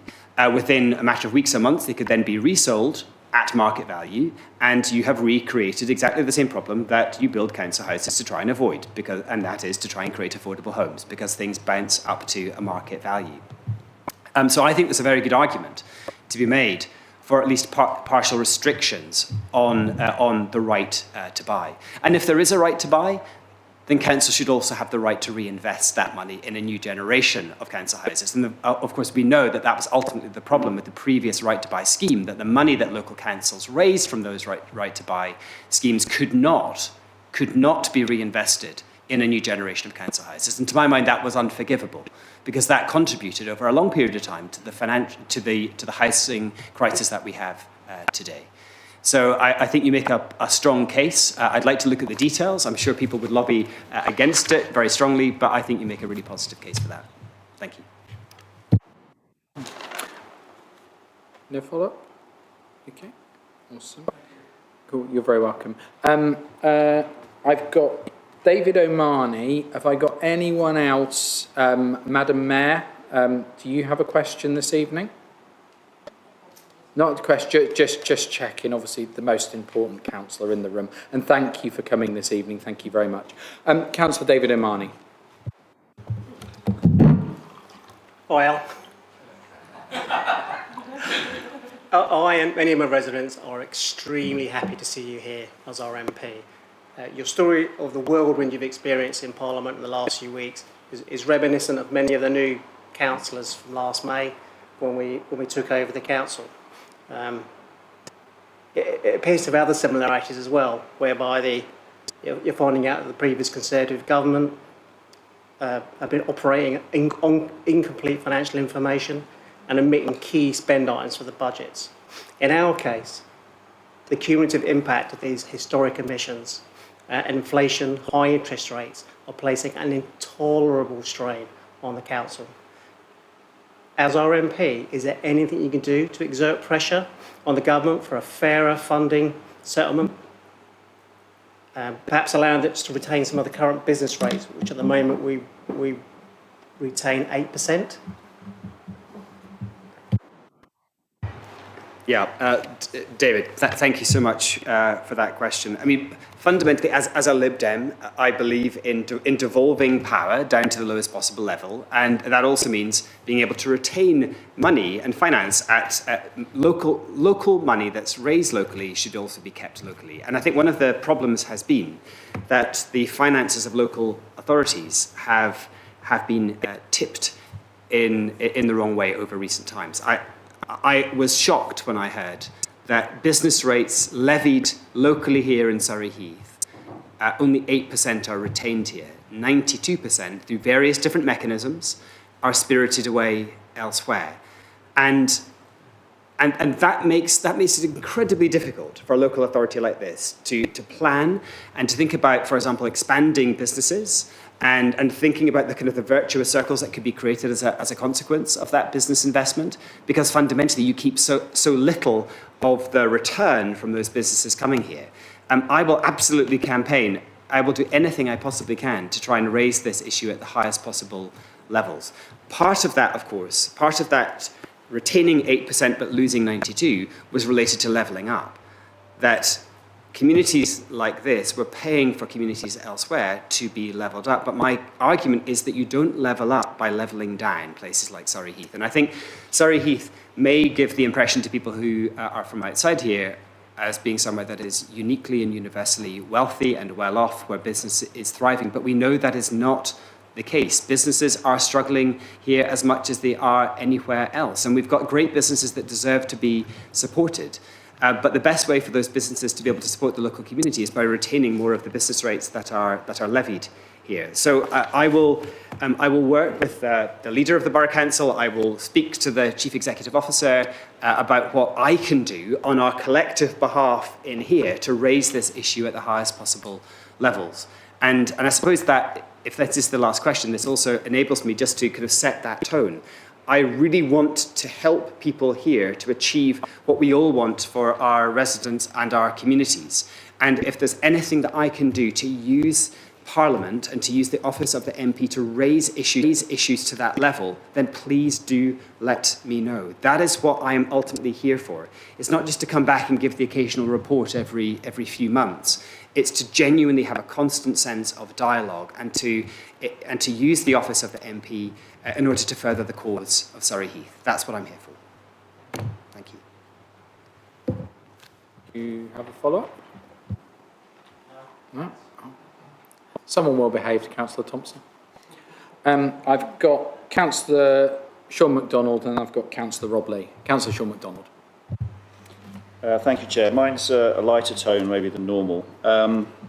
As you may have noticed, the Olympics are currently on, and in fact we may have missed some of our regular viewers because of it. This year we celebrate 100 years since one of my personal Olympic heroes, Eric Liddell, switched events from the 100 metres to the 400 metres to win gold. He sacrificed international rugby for the Olympics. He sacrificed his specialised event for his conscience, and he sacrificed his life in the service of others. The Eric Liddell 100 campaign highlights their values, mirroring his of passion, compassion and integrity. As you enter public service on behalf of the residents of Surrey Heath, which of these is most important to you and why? Well, Councillor MacDonald, thank you for that wonderful question. Eric Liddell was clearly one of your sporting heroes, and he's undoubtedly one of mine. I just actually happened to be wearing my St Andrews University tie this evening, and although he didn't go to St Andrews, of course, famously in the movie Chariots of Fire, it was St Andrews Beach that Eric Liddell is seen running along. He's one of my sporting heroes because of exactly the kind of sacrifices that you have just talked about. He was a person of deep conviction, a person of faith, and a person of service who, in order to serve his faith, sacrificed the opportunity to run in that 100 metres final. I know that because I've seen Chariots of Fire as well. I think integrity, trustworthiness, these are our values and qualities that we need to get back into politics. There are certainly values that I seek to live by on a personal level. I'm also, just for mentioning it, I'm also a person of faith, and I have just joined this past week the Parliamentary Christian Association. Not that should really matter, but I think there's a very profound set of conversations happening in the corridors of Parliament right now about trying to recover integrity in our political life. There is a recognition that the reputation of Parliament and parliamentarians and politicians generally at national, local, international level have been deeply damaged by events and particular personalities over recent years. It's a sad reality that I've had to sit through behaviour training as part of my parliamentary induction. In the past, people genuinely were unable to use particular lifts in the Houses of Parliament because of appalling things that would happen in them. The disabled loos had a particular reputation as well. I've also had to sit through anti-Semitism training because of the deeply problematic statements that have been made by parliamentarians in recent times. So I'm very pleased to say that on a personal but also on a parliamentary level, that there seems to be a deep desire to return Parliament, to return parliamentarians to a position of integrity, transparency and trustworthiness that perhaps has been lacking in the past. Thank you. Do you have a follow-up, Councillor MacDonald? So I've got three, I'm afraid. It's great, isn't it?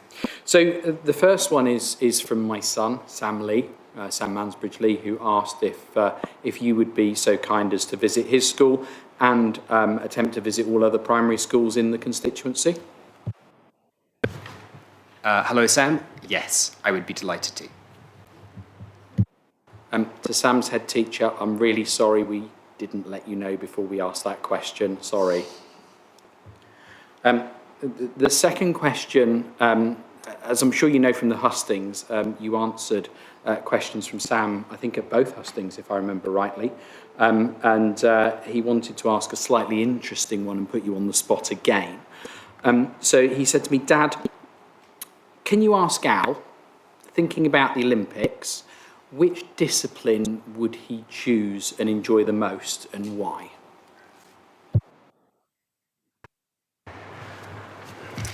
Why does Sam always ask the most difficult questions of any event that I come to?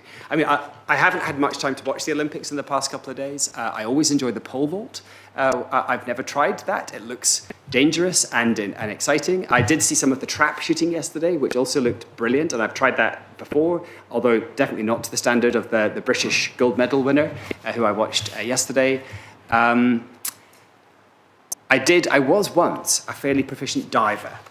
But I will not be going to the 10-metre board. So I'm happy to come to a slightly lower level. So Sam can take his pick from one of those three things.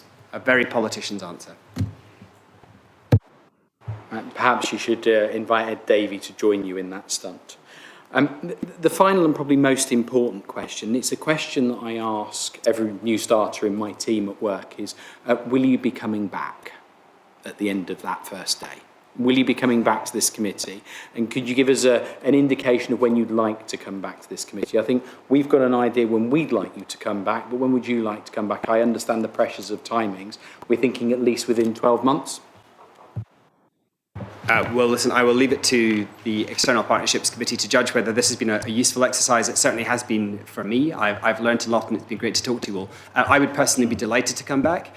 I know that this committee generally meets on a Wednesday evening, and I'm sure that there will be Wednesday evenings in the parliamentary calendar where I will be able to be away from Parliament. One of the things that I have learned is the very uncertain and irregular working hours of a parliamentarian. On a Monday in particular, it's rare to be leaving Parliament until about 10:30 at night, and Wednesdays tend to go on until 7:30 or 8 o'clock.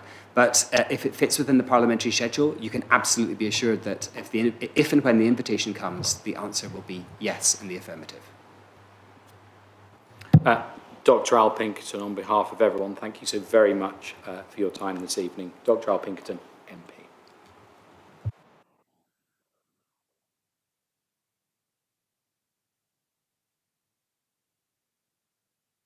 Excuse me, I have just been waved as if I've missed something.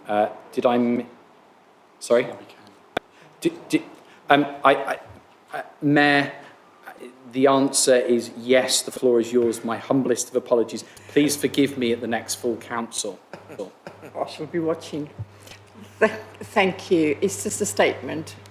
Congratulations and welcome. I know it's really going to be a hard job for you, but one thing I want to say is that we also want to extend thank you to your family, to your lovely sons and your wife. Please don't forget them as a mom, as a wife. Don't say that. And as a mother, I know how difficult it is, and we can get sidetracked and get into the residents, the community, everybody, but please don't forget them. Just want to say that. Thank you.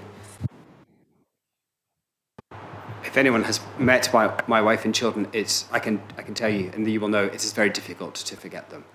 But thank you for that. I mean, this is a point that actually I made in my maiden speech. I think this goes for anybody here that stands for political office. It's very often families, and if you have children, it's very often children who pay the highest price to enable us to what we do. I've spoken to Councillor Garrett about this in the past, just the time that people dedicate to this role. Very often we put ourselves up for public abuse, and that is par for the course. But we all know that very often we're giving our time, and actually, often without asking, we're giving our families time as well to serve communities, and that's both elected people in this chamber, but also officers who are here late into the night on a weeknight and perhaps far away from their families as well. And we're grateful to everybody for doing that. Thank you. Thank you so very much. Thank you. Mayor, my apologies again.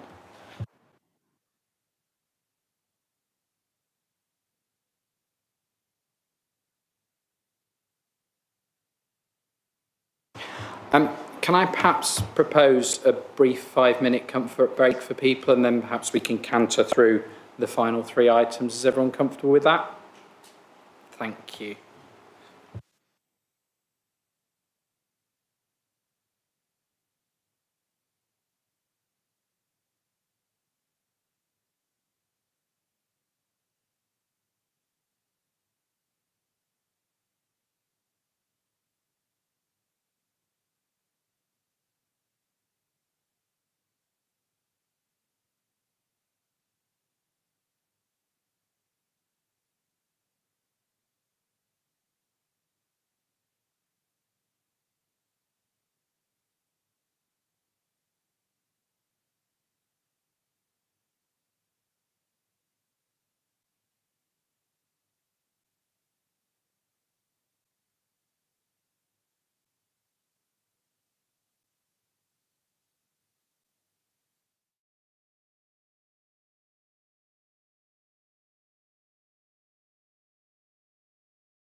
Thank you, everyone, and welcome back. We now welcome the chairman of Frimley Fuel Allotments, Simon Strawn. Simon, welcome. Thank you very much for coming this evening. My apologies. I think you've got a couple of tough acts to follow, but I've seen your oratory skills in the past, so I have every confidence you'll keep everyone awake. I think they've had a little bit of a comfort break. I've seen some have got coffee. If anyone's snoozing, let me know. I'll deal with them. Well, thank you, and I'm delighted to be here, even if it is the sunset slot as it is now. But we use every opportunity we can to let people know what the Frimley Fuel Allotments are all about. What I'd like to do is to run through a very brief history so that you can understand what we do today in the context of how we got here. The first thing we'll have on the slide next is our constitution, which is to relieve, either generally or individually, persons resident in the area of the parish of Frimley, as constituted on the 20th of March 1903, who are in conditions of need, hardship and distress, by making grants of money or providing or paying for items, services, facilities calculated to reduce the need, hardship and distress of such persons. The parish of Frimley is GU 15, GU 16 in today's terms. And let me just run through very briefly the history of the fuel allotments. It starts in 1801, and I promise not to go through each year since then to tell you how things have developed. But the history is that the Enclosures Act in 1801 was passed by the government because the returning soldiers from the Napoleonic Wars was creating a food crisis. There was not enough land that was being cultivated. So much of the common land was then given over to local landowners with the view to them using it to produce food. And in each parish in the country, an area was reserved for the poor of the parish, for them to collect wood, to collect stones and other materials that they might need, which they could no longer do in the common land that had been enclosed. The 1801 Act led to Frimley Fuel Allotments being formed, and it was the Lord of the Manor, the rector of the parish of Frimley, which was then the only parish church in what we now know as the Frimley Urban District area, the two church wardens and two representatives of the poor law in that parish. So those continued till about 1903, when there was a local government reorganisation, of which we've had many since. But in 1903, the Frimley Urban District Council was set up, and the Frimley Urban District Council took responsibility for the fuel allotments. In those days, there was not a great deal of money coming in, about £20 a year, mainly from rents from one or two properties which were in the fuel allotments area. In 1904, the fuel allotments reduced in size because what we now know as Deep Cut, which had been part of the Frimley fuel allotments area, was sold off to the army, and most of the proceeds went towards the building of the Frimley Cottage Hospital.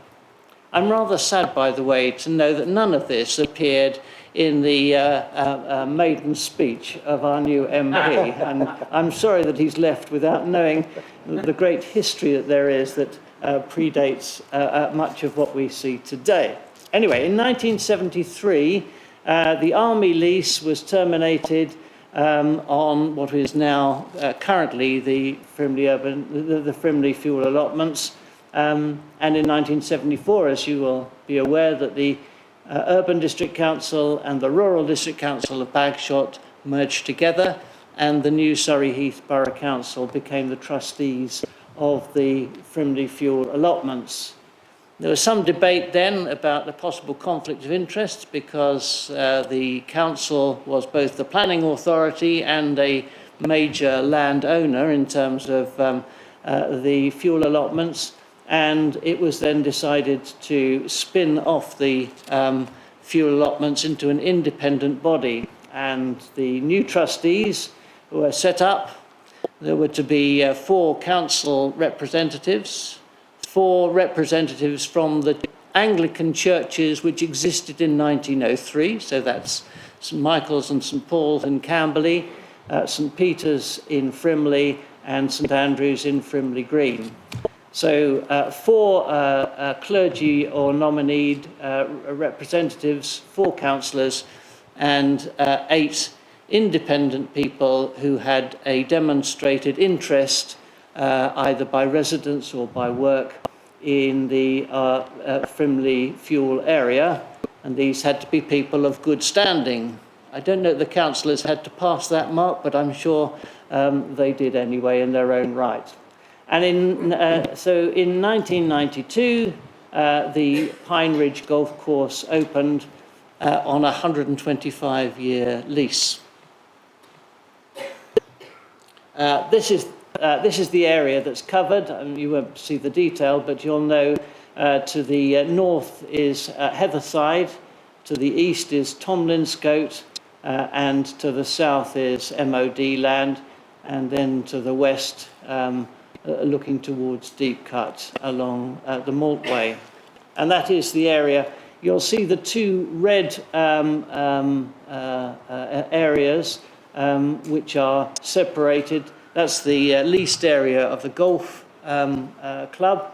Down the middle of it, there is a sang, which relates to the old Brompton Hospital development and is now leased to the developer or its successor. It's about 262 acres in its totality, of which about 125 is leased out, and the rest is either sang or is common land that, to which the public are given access. So what do we do now? Well, we make funds available, £250,000 a year, which is a wonderful amount. I worked for most of my time in the public sector, and this is the first organisation where we have sucked through our teeth if we haven't spent up to the budget that we have, because our aim is to get rid of as much of this money as possible by way of grants to individuals and to organisations. 200,000 of that comes from our lease with the golf club. 100,000 relates to a core amount, and then another 100,000 basically to their activity levels. The grant-making process is that people and individuals will make applications for help if they are in need, poverty, hardship, distress, and we employ a part-time grants administrator who will then check that that application fulfills our criteria in terms of geographical proximity and the like, and then we'll allocate that to either 2 trustees if it's an individual, or 4 trustees if it's an organisation, and those trustees will make visits to the individuals or to the organisations to check on the detail, to find out more about the nature of the need, and then to make recommendations. Last year, 2023, we gave grants of to 120 individuals or households, and we gave 20 grants to organisations. We have particular partnerships with Citizens Advice. If Citizens Advice have a case which they believe needs funding which can't come from any other source, they will make an application to us. Those go through pretty well on the nod, because if they've gone through the Citizens Advice process, we know that they've done all the checks to make sure that the individuals are getting all their benefits, that they are not being in any way badly treated to make their problem worse. And the Hope Hub as well, where we have a very strong relationship, and also the local churches. Many of the clergy have discretionary funds which they use in order to help individuals that they come across in need, hardship or distress. I'm conscious of the time, Chairman, so I'm very happy to take any questions. That's somewhat of a whistle-stop tour, but it's a wonderful organisation to work with and a great privilege for me. Thank you very much for cantering through. Councillor Richard Wilson. Thank you, and thank you for the presentation. When I knew I was going to be substituting for another councillor, I've been researching Frimley fuel allotments, and it looks like an amazing place. And so thank you to you and all the other trustees for your custodianship and keeping it in, making it basically an endowment for future generations to enjoy, as they have done since 1801. It's really important, obviously, to the community. Just going back to the grants you give to organisations, so this council gives grants to organisations as well, and we very carefully audit, all our spending is very carefully audited internally and externally, and we've recently introduced service level agreements to all grant recipients. So rather than just look at them before the grant is given, we go and look at them afterwards as well to make sure the funding's being spent the way it was intended and that it's good value for the taxpayer. Do you do anything like that? I think you said that 4 trustees look at an organisation's application before it's granted. What about afterwards and going back to check that the money was spent the way it was intended? Thank you. Yes, your comment applies particularly to organisations. To individuals, we would never give money to individuals, but we will meet the costs. I've mentioned to in the break, for example, if individuals moving into accent housing have only stone floors, then we have a carpet contractor who will meet the cost of that. So we don't give it any individual. So we don't need any feedback on that. We're satisfied. With the organisations, many of them are what you might call regular recipients. So, for example, Citizens Advice Bureau, we fund an independent living advisor who will go out and visit people. For the Hope Hub, we will pay for individual cases where people need their deposits paid and the like. So most of those are guaranteed by the way in which we actually spend the money. For others, we would expect them to give us a report back. In many cases, it will be we are helping them with their overall budget, so therefore it's not identified with a particular case in point. But if they come back to us, we would look at their annual expenditure, how it has gone and the like. I would say that it's probably, we make it as an unonerous as possible for these people, but to satisfy ourselves that the money's gone to the right purposes. And if I could just come back to the really small point that I noticed in the accounts that were just signed off earlier this month, the cost of legal advice seems to have gone up quite a lot in the last year. Is there some specific legal case that's caused this? I have to think back to last year. We have had some cases where we have had legal advisors talking to Councillor Cope, who's already declared his interest for working for us on the masts, the telecoms masts, which had to be renegotiated. Most of it relates to our land, and so therefore there was a dispute with the MOD in terms of the precise nature of the boundary between us and the MOD. As you will know, legal costs can go quite high. Once you've asked how people are feeling, you find that there's a bill for £100 for telling you so. But Councillor Cope, please don't take that personally. But there were no specific issues, but thank you for asking that question. It's suddenly become popular. So I've got Councillor Sean Garrett, Councillor Kev Thompson, Councillor Nermal Kang, Councillor Sean Garrett. Thank you, Chair. And Simon, thank you for your presentation. As I said to you in the break, I've heard of Frimley fuel allotments, but I actually didn't know a lot about Frimley fuel allotments. I suppose on behalf of some of my residents on the Old Dean, I know that you guys have fitted lots of carpets for a number of residents, not just on the Old Dean, but for Accent Housing. So for that, I must admit, having had customers come to me or residents come to me and have issues and referred them to you, I must admit I've learnt that you do things with carpet. But my question is, what other things do you do? Because, as I say, I only know of you from Accent and carpets, which is a lot of work you do. I know that. But what other grants do you do apart from that? Well, I give you what I would consider probably our best illustration, and this goes back to the days of COVID and the lockdown. And within a period of less than 2 weeks, we had contacted all the schools to ask whether or not their pupils had tablets and laptops from which they could work from home. And we spent £70,000 in 2 weeks. Now I wouldn't say that's something we do regularly, but we were able to respond very quickly to that.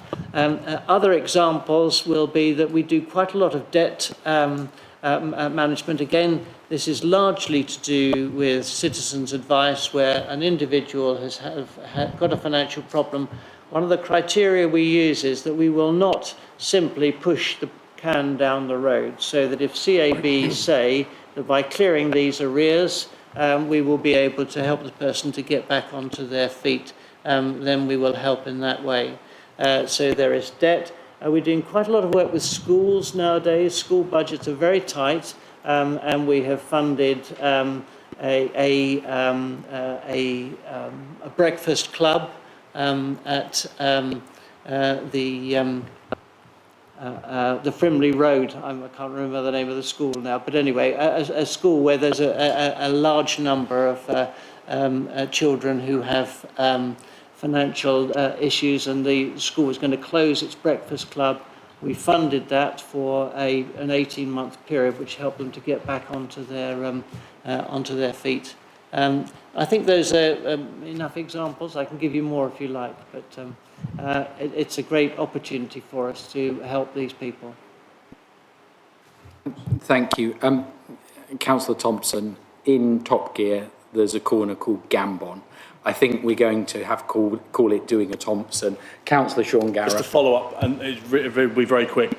You reminded me, because I was Chair of Governors at Cornwallis at the time, and I know Frimley Fuel Allotments supported some children there at the time, so I thank you for that on their behalf. And I think it might have been King's International that the Breakfast Club was, I think, vaguely from what I remember. Councillor Kevin Thompson. Thank you, Chair. So like Councillor Wilson, I was doing some research today as well, because I didn't know anything about the fuel allotments. The first thing that struck me is it had nothing to do with allotments as I understood them. And the second thing that struck me as a golfer is there were pictures of golf courses all over the place, which immediately piqued my interest. So I've got two questions, obviously. My first question is, do you owe me for all of the golf balls that I've distributed all around your property over the last sort of 10, 15 years? Do you owe me for all of the golf balls that I've left on your property and your property over the last 10 to 15 years?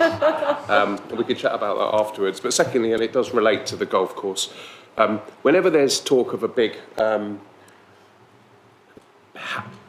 need for housing or need for hospitals, we always hear hushed terms and people start talking about Pine Ridge, which always makes me kind of sit up like this as a golfer. What can you tell us about the future arrangements and the safeguards in place to make sure that the area that you're currently the custodians of doesn't get concreted over?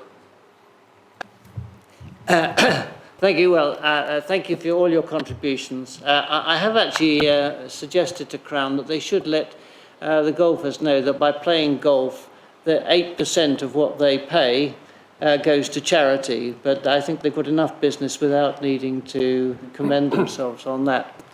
In terms of the future, we have a 90-year lease to run with Crown Golf. That's secure enough for us. Having said that, as a charity, we have to use the asset that we've got under the charity law to its maximum benefit effect. So therefore, we have to keep an eye on whether or not the golf club is continuing to prosper, and to look at alternatives if that situation looks like it's in some way in danger. If we were to do anything, we would need to be sure that it complied with our charitable objectives, and also raised sufficient funds to justify any change.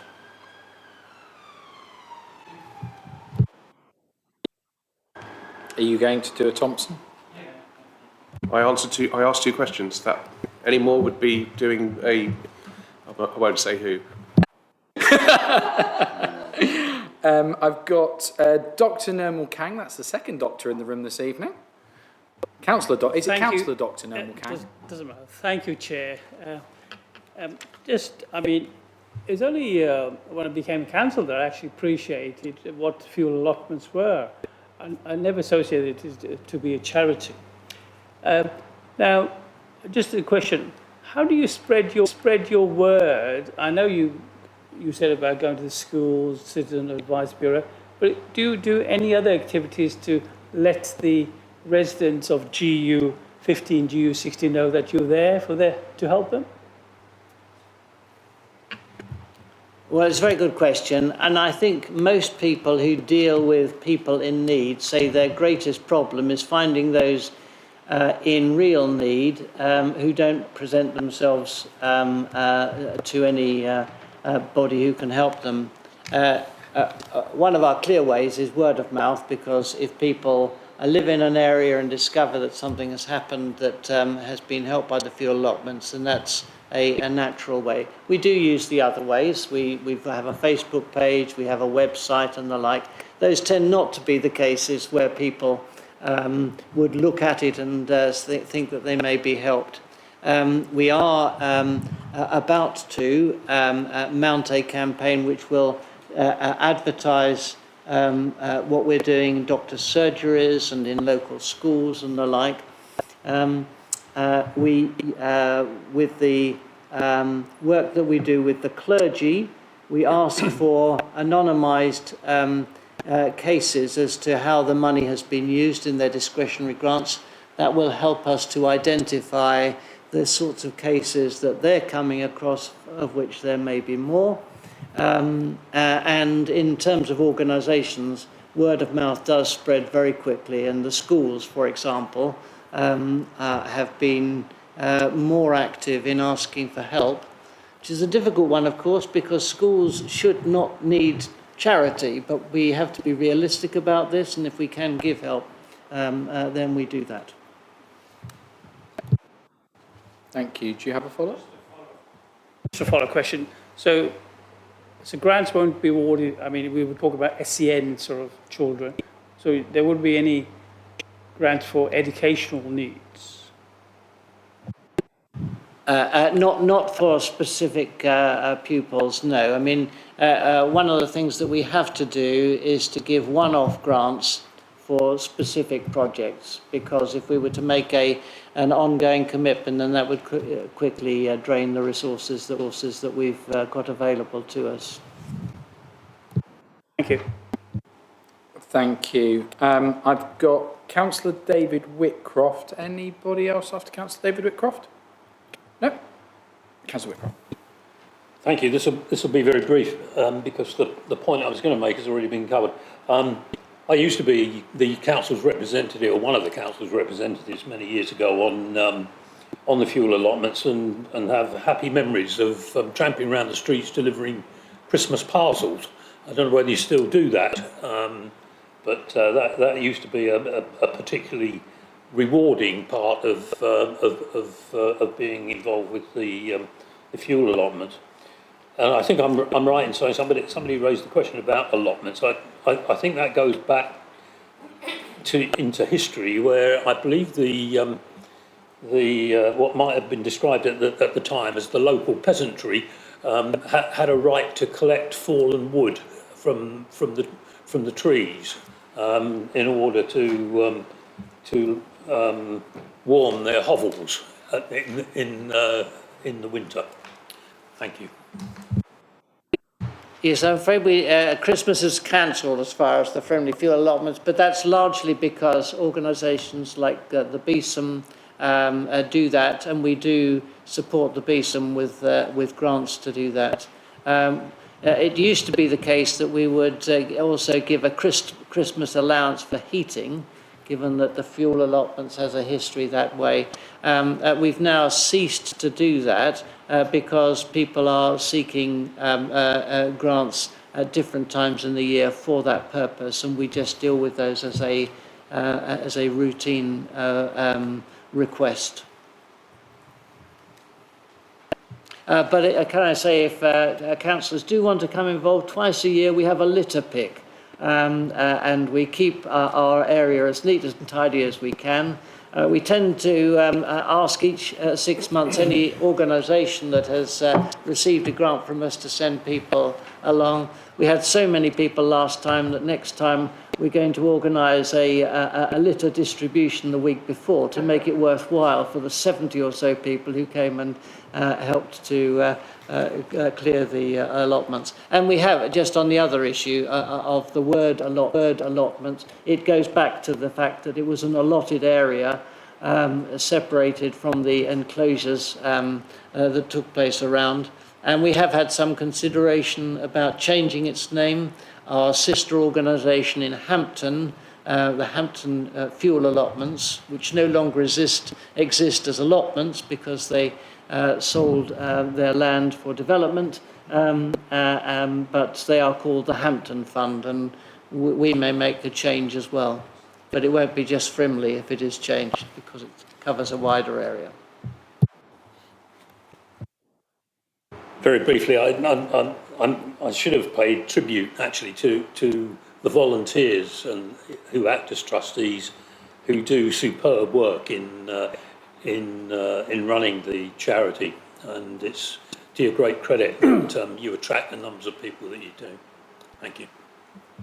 Well, thank you. That gives me the opportunity to pay tribute not only to the non-councillor trustees, but also the council trustees. I think it actually is a great opportunity for councillors who are on the trustees, because it gets behind the doors of some people who are the constituencies, their constituents, to see what life is like for people who are finding times hard. But doing their jobs and doing councillor jobs is quite a demanding ask. So we're very grateful. Simon, just to pop you on the spot, can you remind us the date and time of the next litter pick, just so it lands in the minutes? It's in October. And if you could let Secretariat know before the minutes are run, that would be amazing. In fact, actually, we've got a superstar councillor who can probably fill some time while you're researching it. Councillor Valerie White on the screen. Thank you. I may have missed this question already, but the Frimley fuel allotment donations, are they just restricted to Frimley, or is it the whole of Surrey Heath? No, it is restricted to the old Frimley Urban District Council area, so it's GU15, GU16. Okay, thank you. Thank you.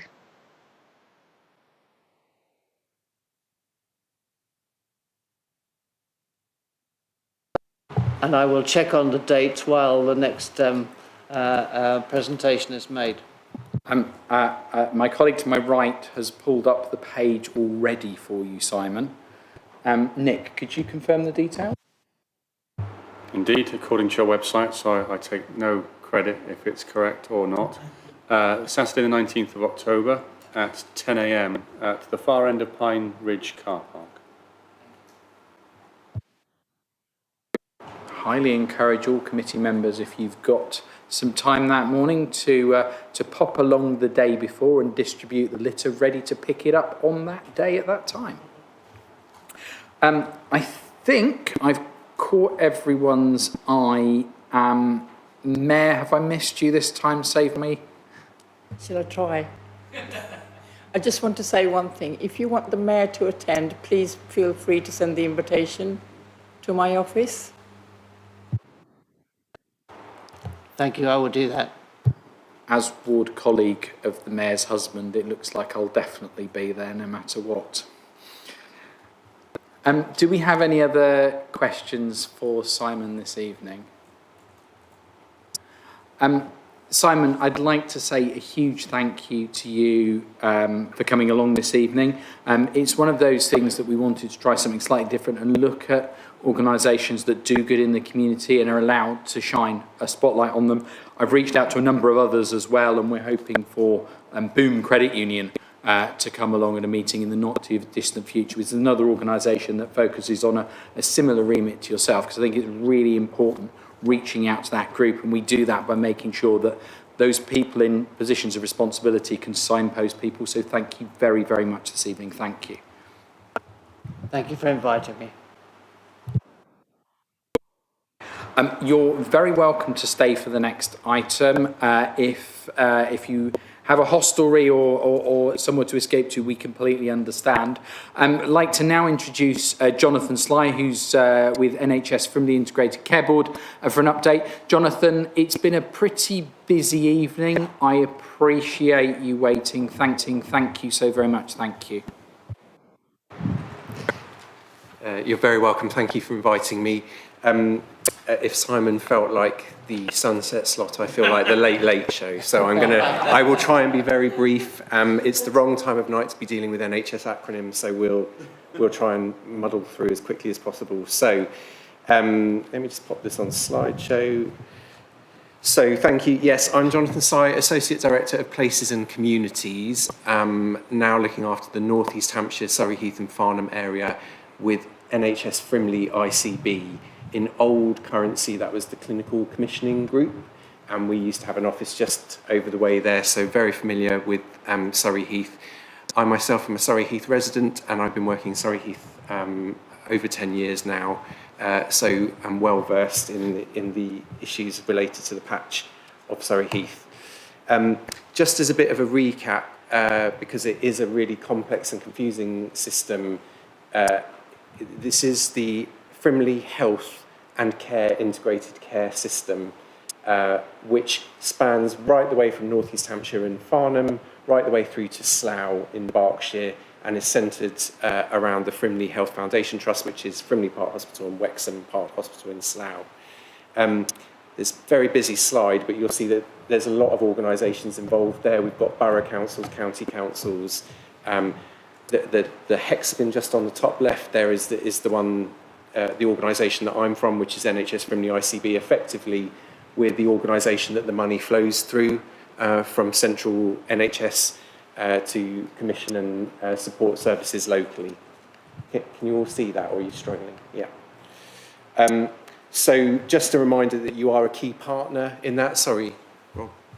I'm so sorry. Just one quickie question. When you say Surrey Heath, is it the coterminous borough of Surrey Heath, or is it part of Surrey Heath? I just wanted to qualify that. Yeah, it's a very good question. So there is definitely a ring around the GP registered population in Surrey Heath. So it's not quite coterminous with the borough boundaries, but because we work with adult social care partners and other community services on the patch where their boundaries do match the borough boundaries, I would say it's both, really. So it includes Bisley and West End, for example? Yeah, so that is the outer boundary. So West End, there is a general practice there, Chobham and West End surgery, that interfaces into the Surrey Heartland system and not into the Frimley Health and Care system. But because of the services that are provided, a lot of our residents in West End go to Lightwater surgery, and so the community services provide health and care provision to that end of the patch as well. I think a brief moment on the interaction between those two I think is really important, because we find certainly it can be a bit of a challenge there where it seems to be the a forgotten end of the borough sometimes. So it's just as a positive heads up early on as you speak. Yes, yeah, and we're aware of that. And as I said, myself as a West End resident, I'm quite cognizant of the issues related to that end of the patch. What I would say is that we picked up those issues before a lot with Surrey Heartlands, and it would also be really helpful if there are continuing issues there that perhaps councillors lend support in that contact with Surrey Heartlands to pick up issues around primary care access, etc. Just motoring on, just to say that the strategy for the Frimley system hasn't changed. I've been invited here because we've gone through quite a significant restructure as part of a national ask to reduce running costs in the ICB by 30%. So you can imagine over the last year or so, we've had quite a lot of work going on with an organisational restructure, and there's been a lot of organisational change, but the strategy hasn't changed. So that's our strategy for those people that haven't seen it before.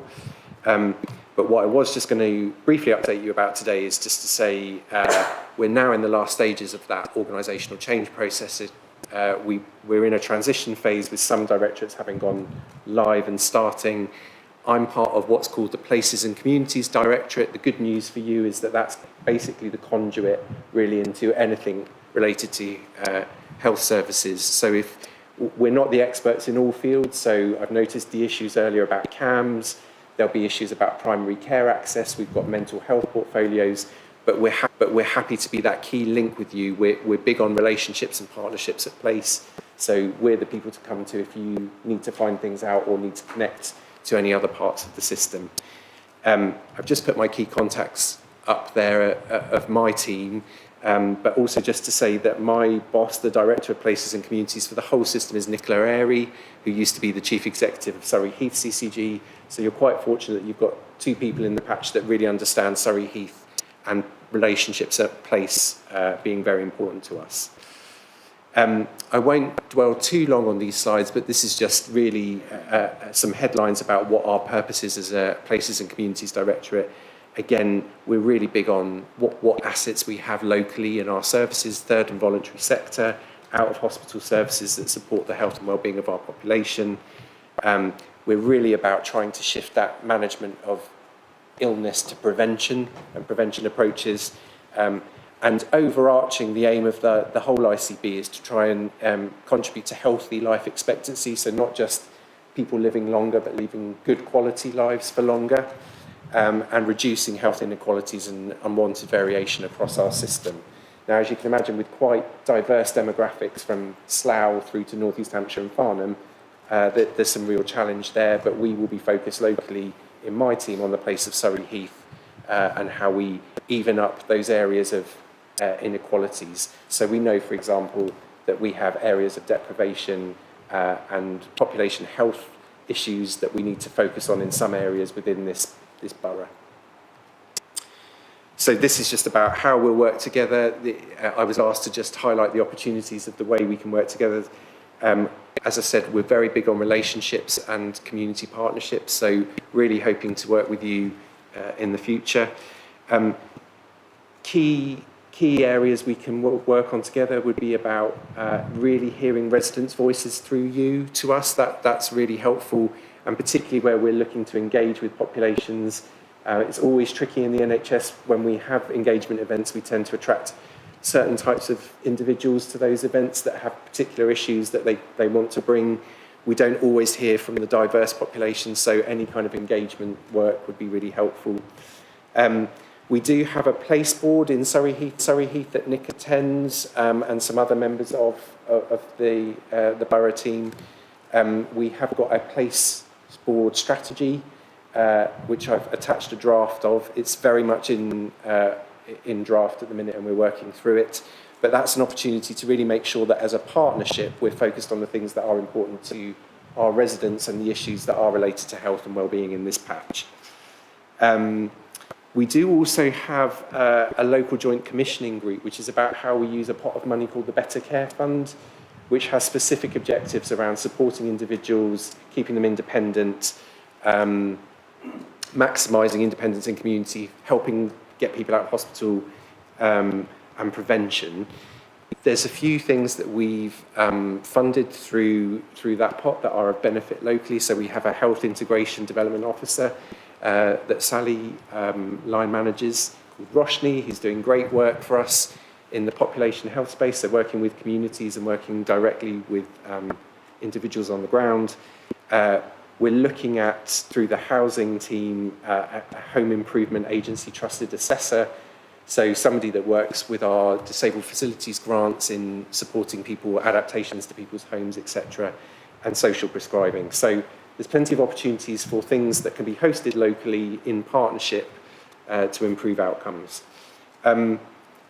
As Rob brought up earlier, we're also going to be the communication and the links into other parts of the system, other portfolios of work, other systems where there's interfaces, so that Surrey Heartlands example being a key one. And also there's some stuff that's been really positive that we've been working through. So we've been supporting planning applications through the borough around things like planning applications for care homes, really trying to flesh out the needs that we have in the borough. We have a lot of care homes in this borough. We want to make sure that we're providing the right resource for the right needs that we have. And extra care housing schemes are really important to us as well. We don't have a lot of that offer, and we don't want to be pulling people into the borough that are going to be dependent on health and care services going forward. And there's also the CHARM meetings that are hosted locally. We make sure that we attend those to support with any harm and risk assessment work that's going on in community. So plenty of opportunities for us to work together. I've just put up a snapshot of the Surrey Heath Partnership Plan as it stands. We are doing a lot of work, as I said, to flesh this out, make sure that we're aligning with priorities in terms of public health locally, so we're using data to work out what the issues are in Surrey Heath, and also to align to the resources that we have in the place and the key areas that we need to focus on. So really happy for people to, perhaps not this evening, but if you want to feed back into things that are really important. I've noted the CAMS issue, so that will probably feature on the plan here, but really happy to take any comments or questions. Thank you.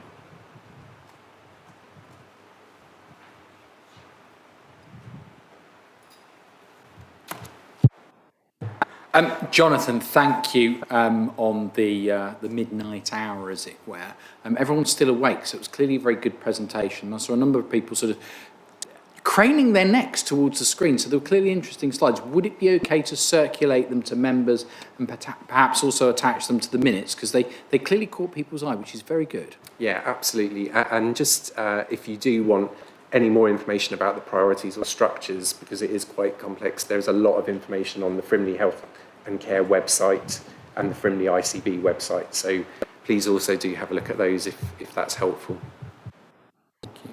Members, do we have any questions? I know I asked one earlier in relation to Bisley and West End. Do we have any other questions at this point in time? Councillor Richard Wilson. Sorry, I know we've only got a couple of minutes left. You mentioned disabled facilities grants. What's the procedure around getting assessments and applying for them? So actually that's run by our housing team. So Clive Ginman in the housing team looks after that. We're trying to link into it because, as you can imagine, there's a lot of it is about occupational therapy type assessments around what people need in their own homes, etc. So it is a housing process. Great, thanks. Nick. I mean, I can add to what Jonathan was saying, if you like, Councillor Wilson. Jonathan's completely right. It's run by our housing service, so we receive a pot of money to be able to administer disabled facilities grants. They're means tested. And what we're trying to do in conjunction with our health colleagues is make sure that prior to the point of discharge, we are engaging with those individuals and making sure that they have the appropriate adaptations at the right time. So they can be discharged from hospital sooner, they can be put into a safe and healthy environment for them to continue living in their own home. And that's really quite critical. So typically we're reliant on occupational therapists within the health system. That clearly is quite challenging at times because they have conflicting demands. We've looked at appointing occupational therapists specifically for DFGs.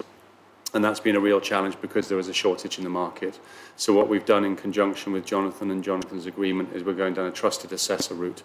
And by doing that, we can still address about 80% of the DFGs that we have, because largely they're around level access bathrooms, accessible hoists and things like that, which a trusted assessor can do. We don't need to rely on an OT to do that.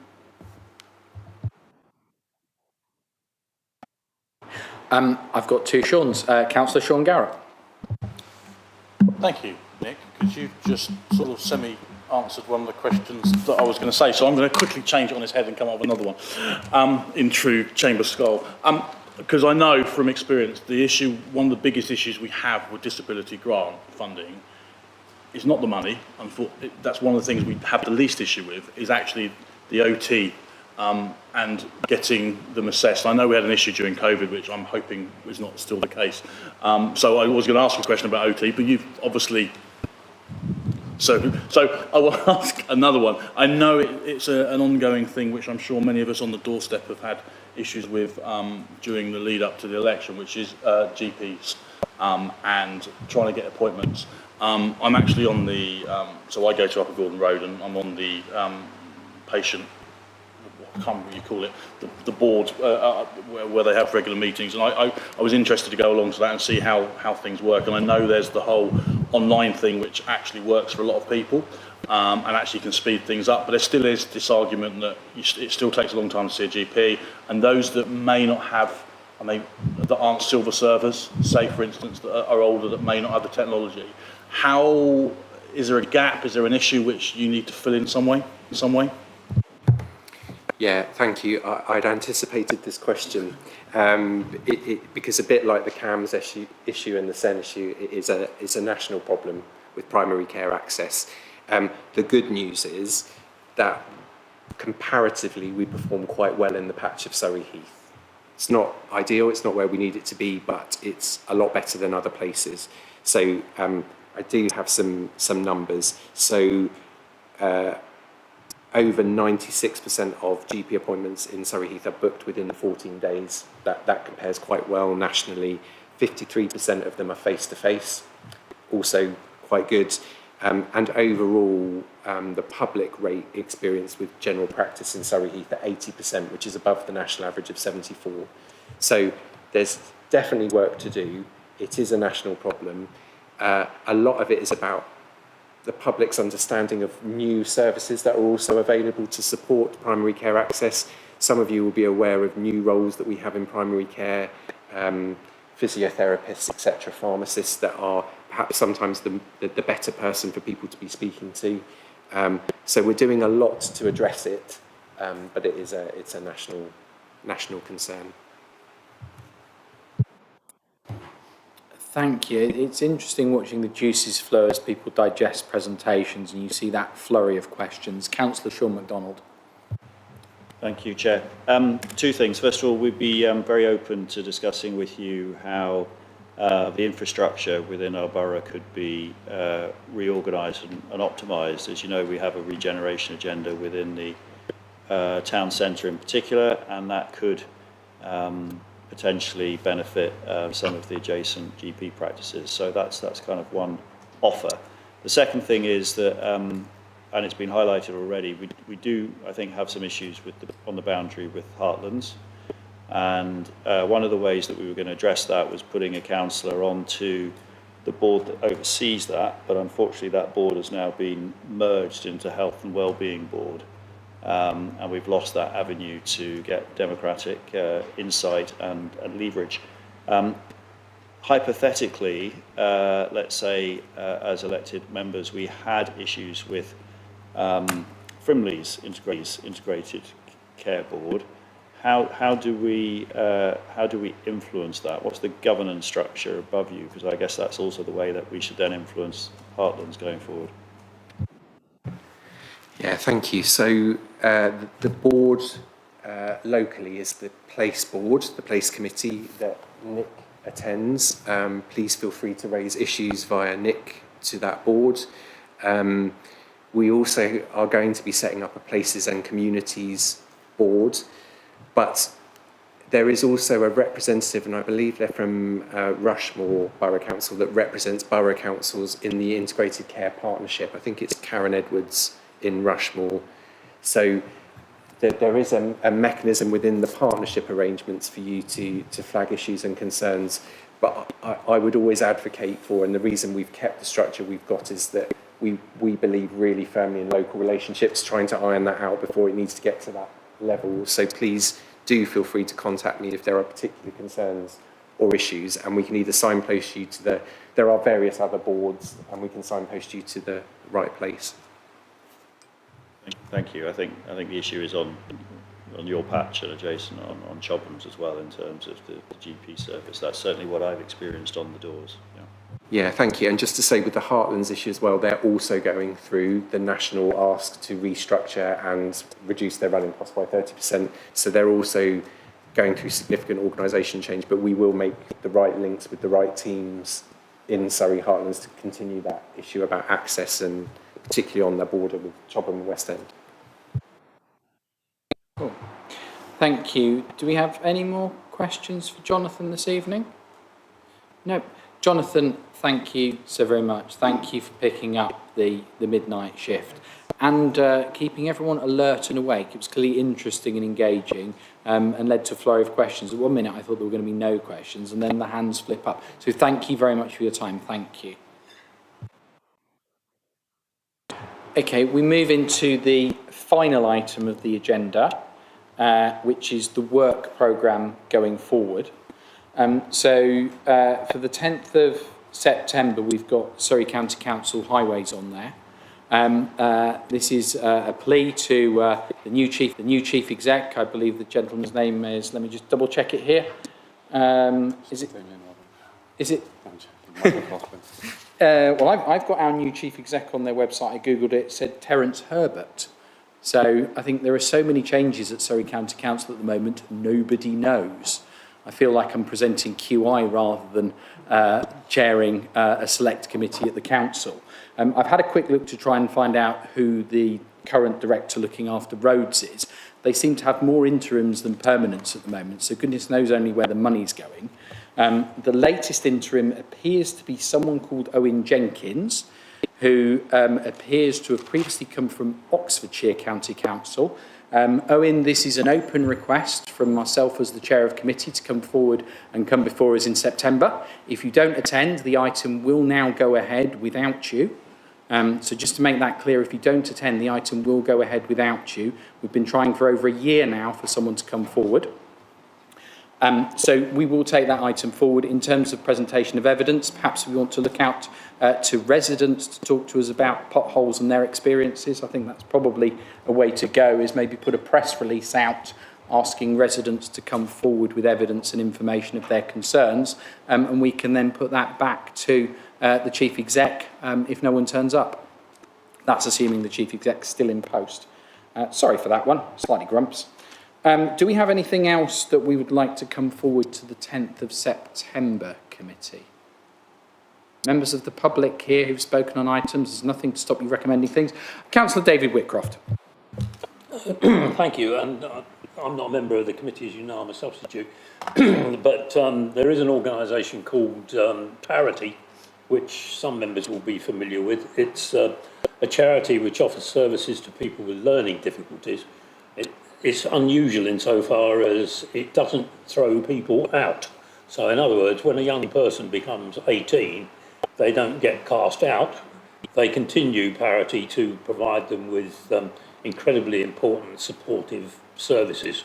And I wondered if it would be possible for them to address your committee about the valuable work they do, both in Mitchett and in Camberley, and indeed, dare I say, in Rushmore. Whether that's in December or at some other meeting, I leave to your discretion. Thank you. I think that there's an extensive nod of yes from members of the committee. Councillor Sean Garrett, did you want to come in specifically on Parity? Cool. I'll come back to you shortly. I think committee is clearly nodding and smiling, I think, across the floor. So yes, I think that's a jolly good idea. Could we reach out to them? And also, if there's any other organisations that would be useful that perhaps they work with that may want to come along as well. Let's look at that, because from what you describe, it's critically important organisation. So thank you very much. I've got to say, as an alternate here, your wealth of knowledge and experience has been greatly appreciated this evening. Thank you very much. I know you look surprised, but you do have a wealth of knowledge and experience. Councillor Sean Garrett. Thank you, Chair. As Chair of P&F, speaking to the Chair of External Partnerships, I wonder if one of us could bring, I don't want to sound like a broken record, Accent back at some time in the future and discuss their complaints procedure and the number of complaints they have received and how those are dealt with. I don't know which one of us gets to do that, but I have concerns that around their complaints procedure, because I have anecdotal evidence that it isn't necessarily dealt with in the best way, and also their questionnaire doesn't necessarily go to customers that have had issues, and it might only go to customers where they haven't had issues.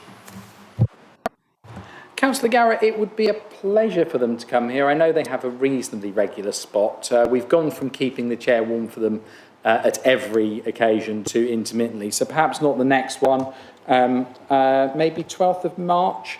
So if we kind of have a discussion with them and say, it's almost like an interim of where they're up to, and maybe if you and I collaborate together, should we explore that with officers? Yeah, more than happy with that, because I think it falls under you more than it does under me, but I know it comes under, in the portfolio presentation, it's a conversation I've had with the portfolio holder, so I know that Lisa, it's something Lisa wants to do as well. So in which case, perhaps the three of us conspire, if want of a better choice of words at this late hour, doing certain alternative word. So, committee, are there any other things that you feel, burning desires or anything that we've missed or anything you'd like to come onto the committee? If I just work round everyone, Councillor Cope, Councillor Mears, Councillor Rowlands, okay, Councillor Whitcroft, programme. I'm also a parish councillor for Bisley, and yes, we do have our own funding to help, but so yes, and it would be nice to invite the parish councillor, chair of the parish council, to attend the meeting. Thank you. Consider the invite extended. They would be very welcome to share their journey here. That would be wonderful. Councillor Thompson? Yeah, I mean, as per my question to our new MP earlier, it might be an idea to invite the trustees from the Lightwater Playing Fields Association here. I'm sure they would be keen to sort of go through their plans like they did with Alan, like they did with myself and the rest of us who were there on Saturday. Some of their plans are really exciting, and maybe there's something to be learned there for some good news stories across the borough. I think that sounds quite positive. Okay, for any other councillors who are not sort of sitting on the committee this evening, then do feel free to forward through suggestions. Councillor Sean Garrett. It came to me as if by a flash of magic. I was speaking to Camden District Men's Sheds this afternoon at the Accent event, and I know they're in a council building, and they have been doing a lot of work within the borough, and I know they're looking to expand, so maybe that's another organisation that might be worth coming here as well. Call me naughty, but I quite like the Monster Raving Loony Party's idea of putting Parliament on wheels. I wonder what the practicality of this committee meeting there would be. Just blue sky thinking, but it would be quite interesting, sort of seeing members get hands-on with various bits and pieces. Councillor Murray Rowlands. Yeah, I'm talking to the fire service today at the thing in the park. I think we've had them in recent history, haven't we? Fire service to talk to us. It was another important organisation in red. I think that was the post office when I wasn't here. But they have quite a big story to tell. They're doing quite a lot of important work, so it might be worth putting them on the list. Councillor Sean MacDonald. Yeah, maybe Councillor Rowlands, they're referring to a meeting myself and I think the Chief Exec had with them around their consultation. And also we have invited them or reminded them that we'd like them to be part of the Surrey Heath Partnership, so they will be fully engaged in the cross statutory body working and with the other partners as well. I don't know whether that satisfies the committee's desire for scrutiny, but certainly we're bringing them back into the fold. Let's consider that one. Were you scratching your head? Okay. On that note, have I missed anyone? Councillor Parrow. Sorry, just one more thing is that the minutes of the parish council meeting for Bisley is online, and you can access to that. And I would be happy to, because I attend the meeting, so I'll be happy to update you or speak on it further if we need to. And yes, I'm there. When I'm there, I'm told that I'm a parish councillor, not a borough councillor, unless they need funding. It's good to see that segregation of duty. Thank you. If you can give the chair the heads up in advance, we'd greatly appreciate that. Dr. Nemil Kang. Thank you, Chair. Maybe wishful thinking, but on the planning committee there was whether we could invite the inspector from Bristol for planning committee. If you can pop your microphone off for a moment, I'm going to metaphorically throw Councillor Richard Wilson under the bus here. You look after sort of dealing with the Constitution. There are one or two items that come close to the edge of this committee's remit. Perhaps a gentle review of it at some point in the not too distant future would be terribly greatly appreciated. I can see the leader grinning. Perhaps we can conspire, with people from across the political spectrum, because I think there's some opportunities to be had here. Thank you very much, Dr. Kang. We will consider that and see how well it is within the remit. I think the Chief Exec's probably wanting a word with me after this meeting. On that note, everyone, thank you very much. I know it's been a particularly late evening. You've all been wonderful. Thank you for a real positive and engaging debate, and thank you to all our guests and all those watching online as well. And thank you to all those on YouTube and those watching on Catch Up. We're not on iPlayer and we won't be on Dave.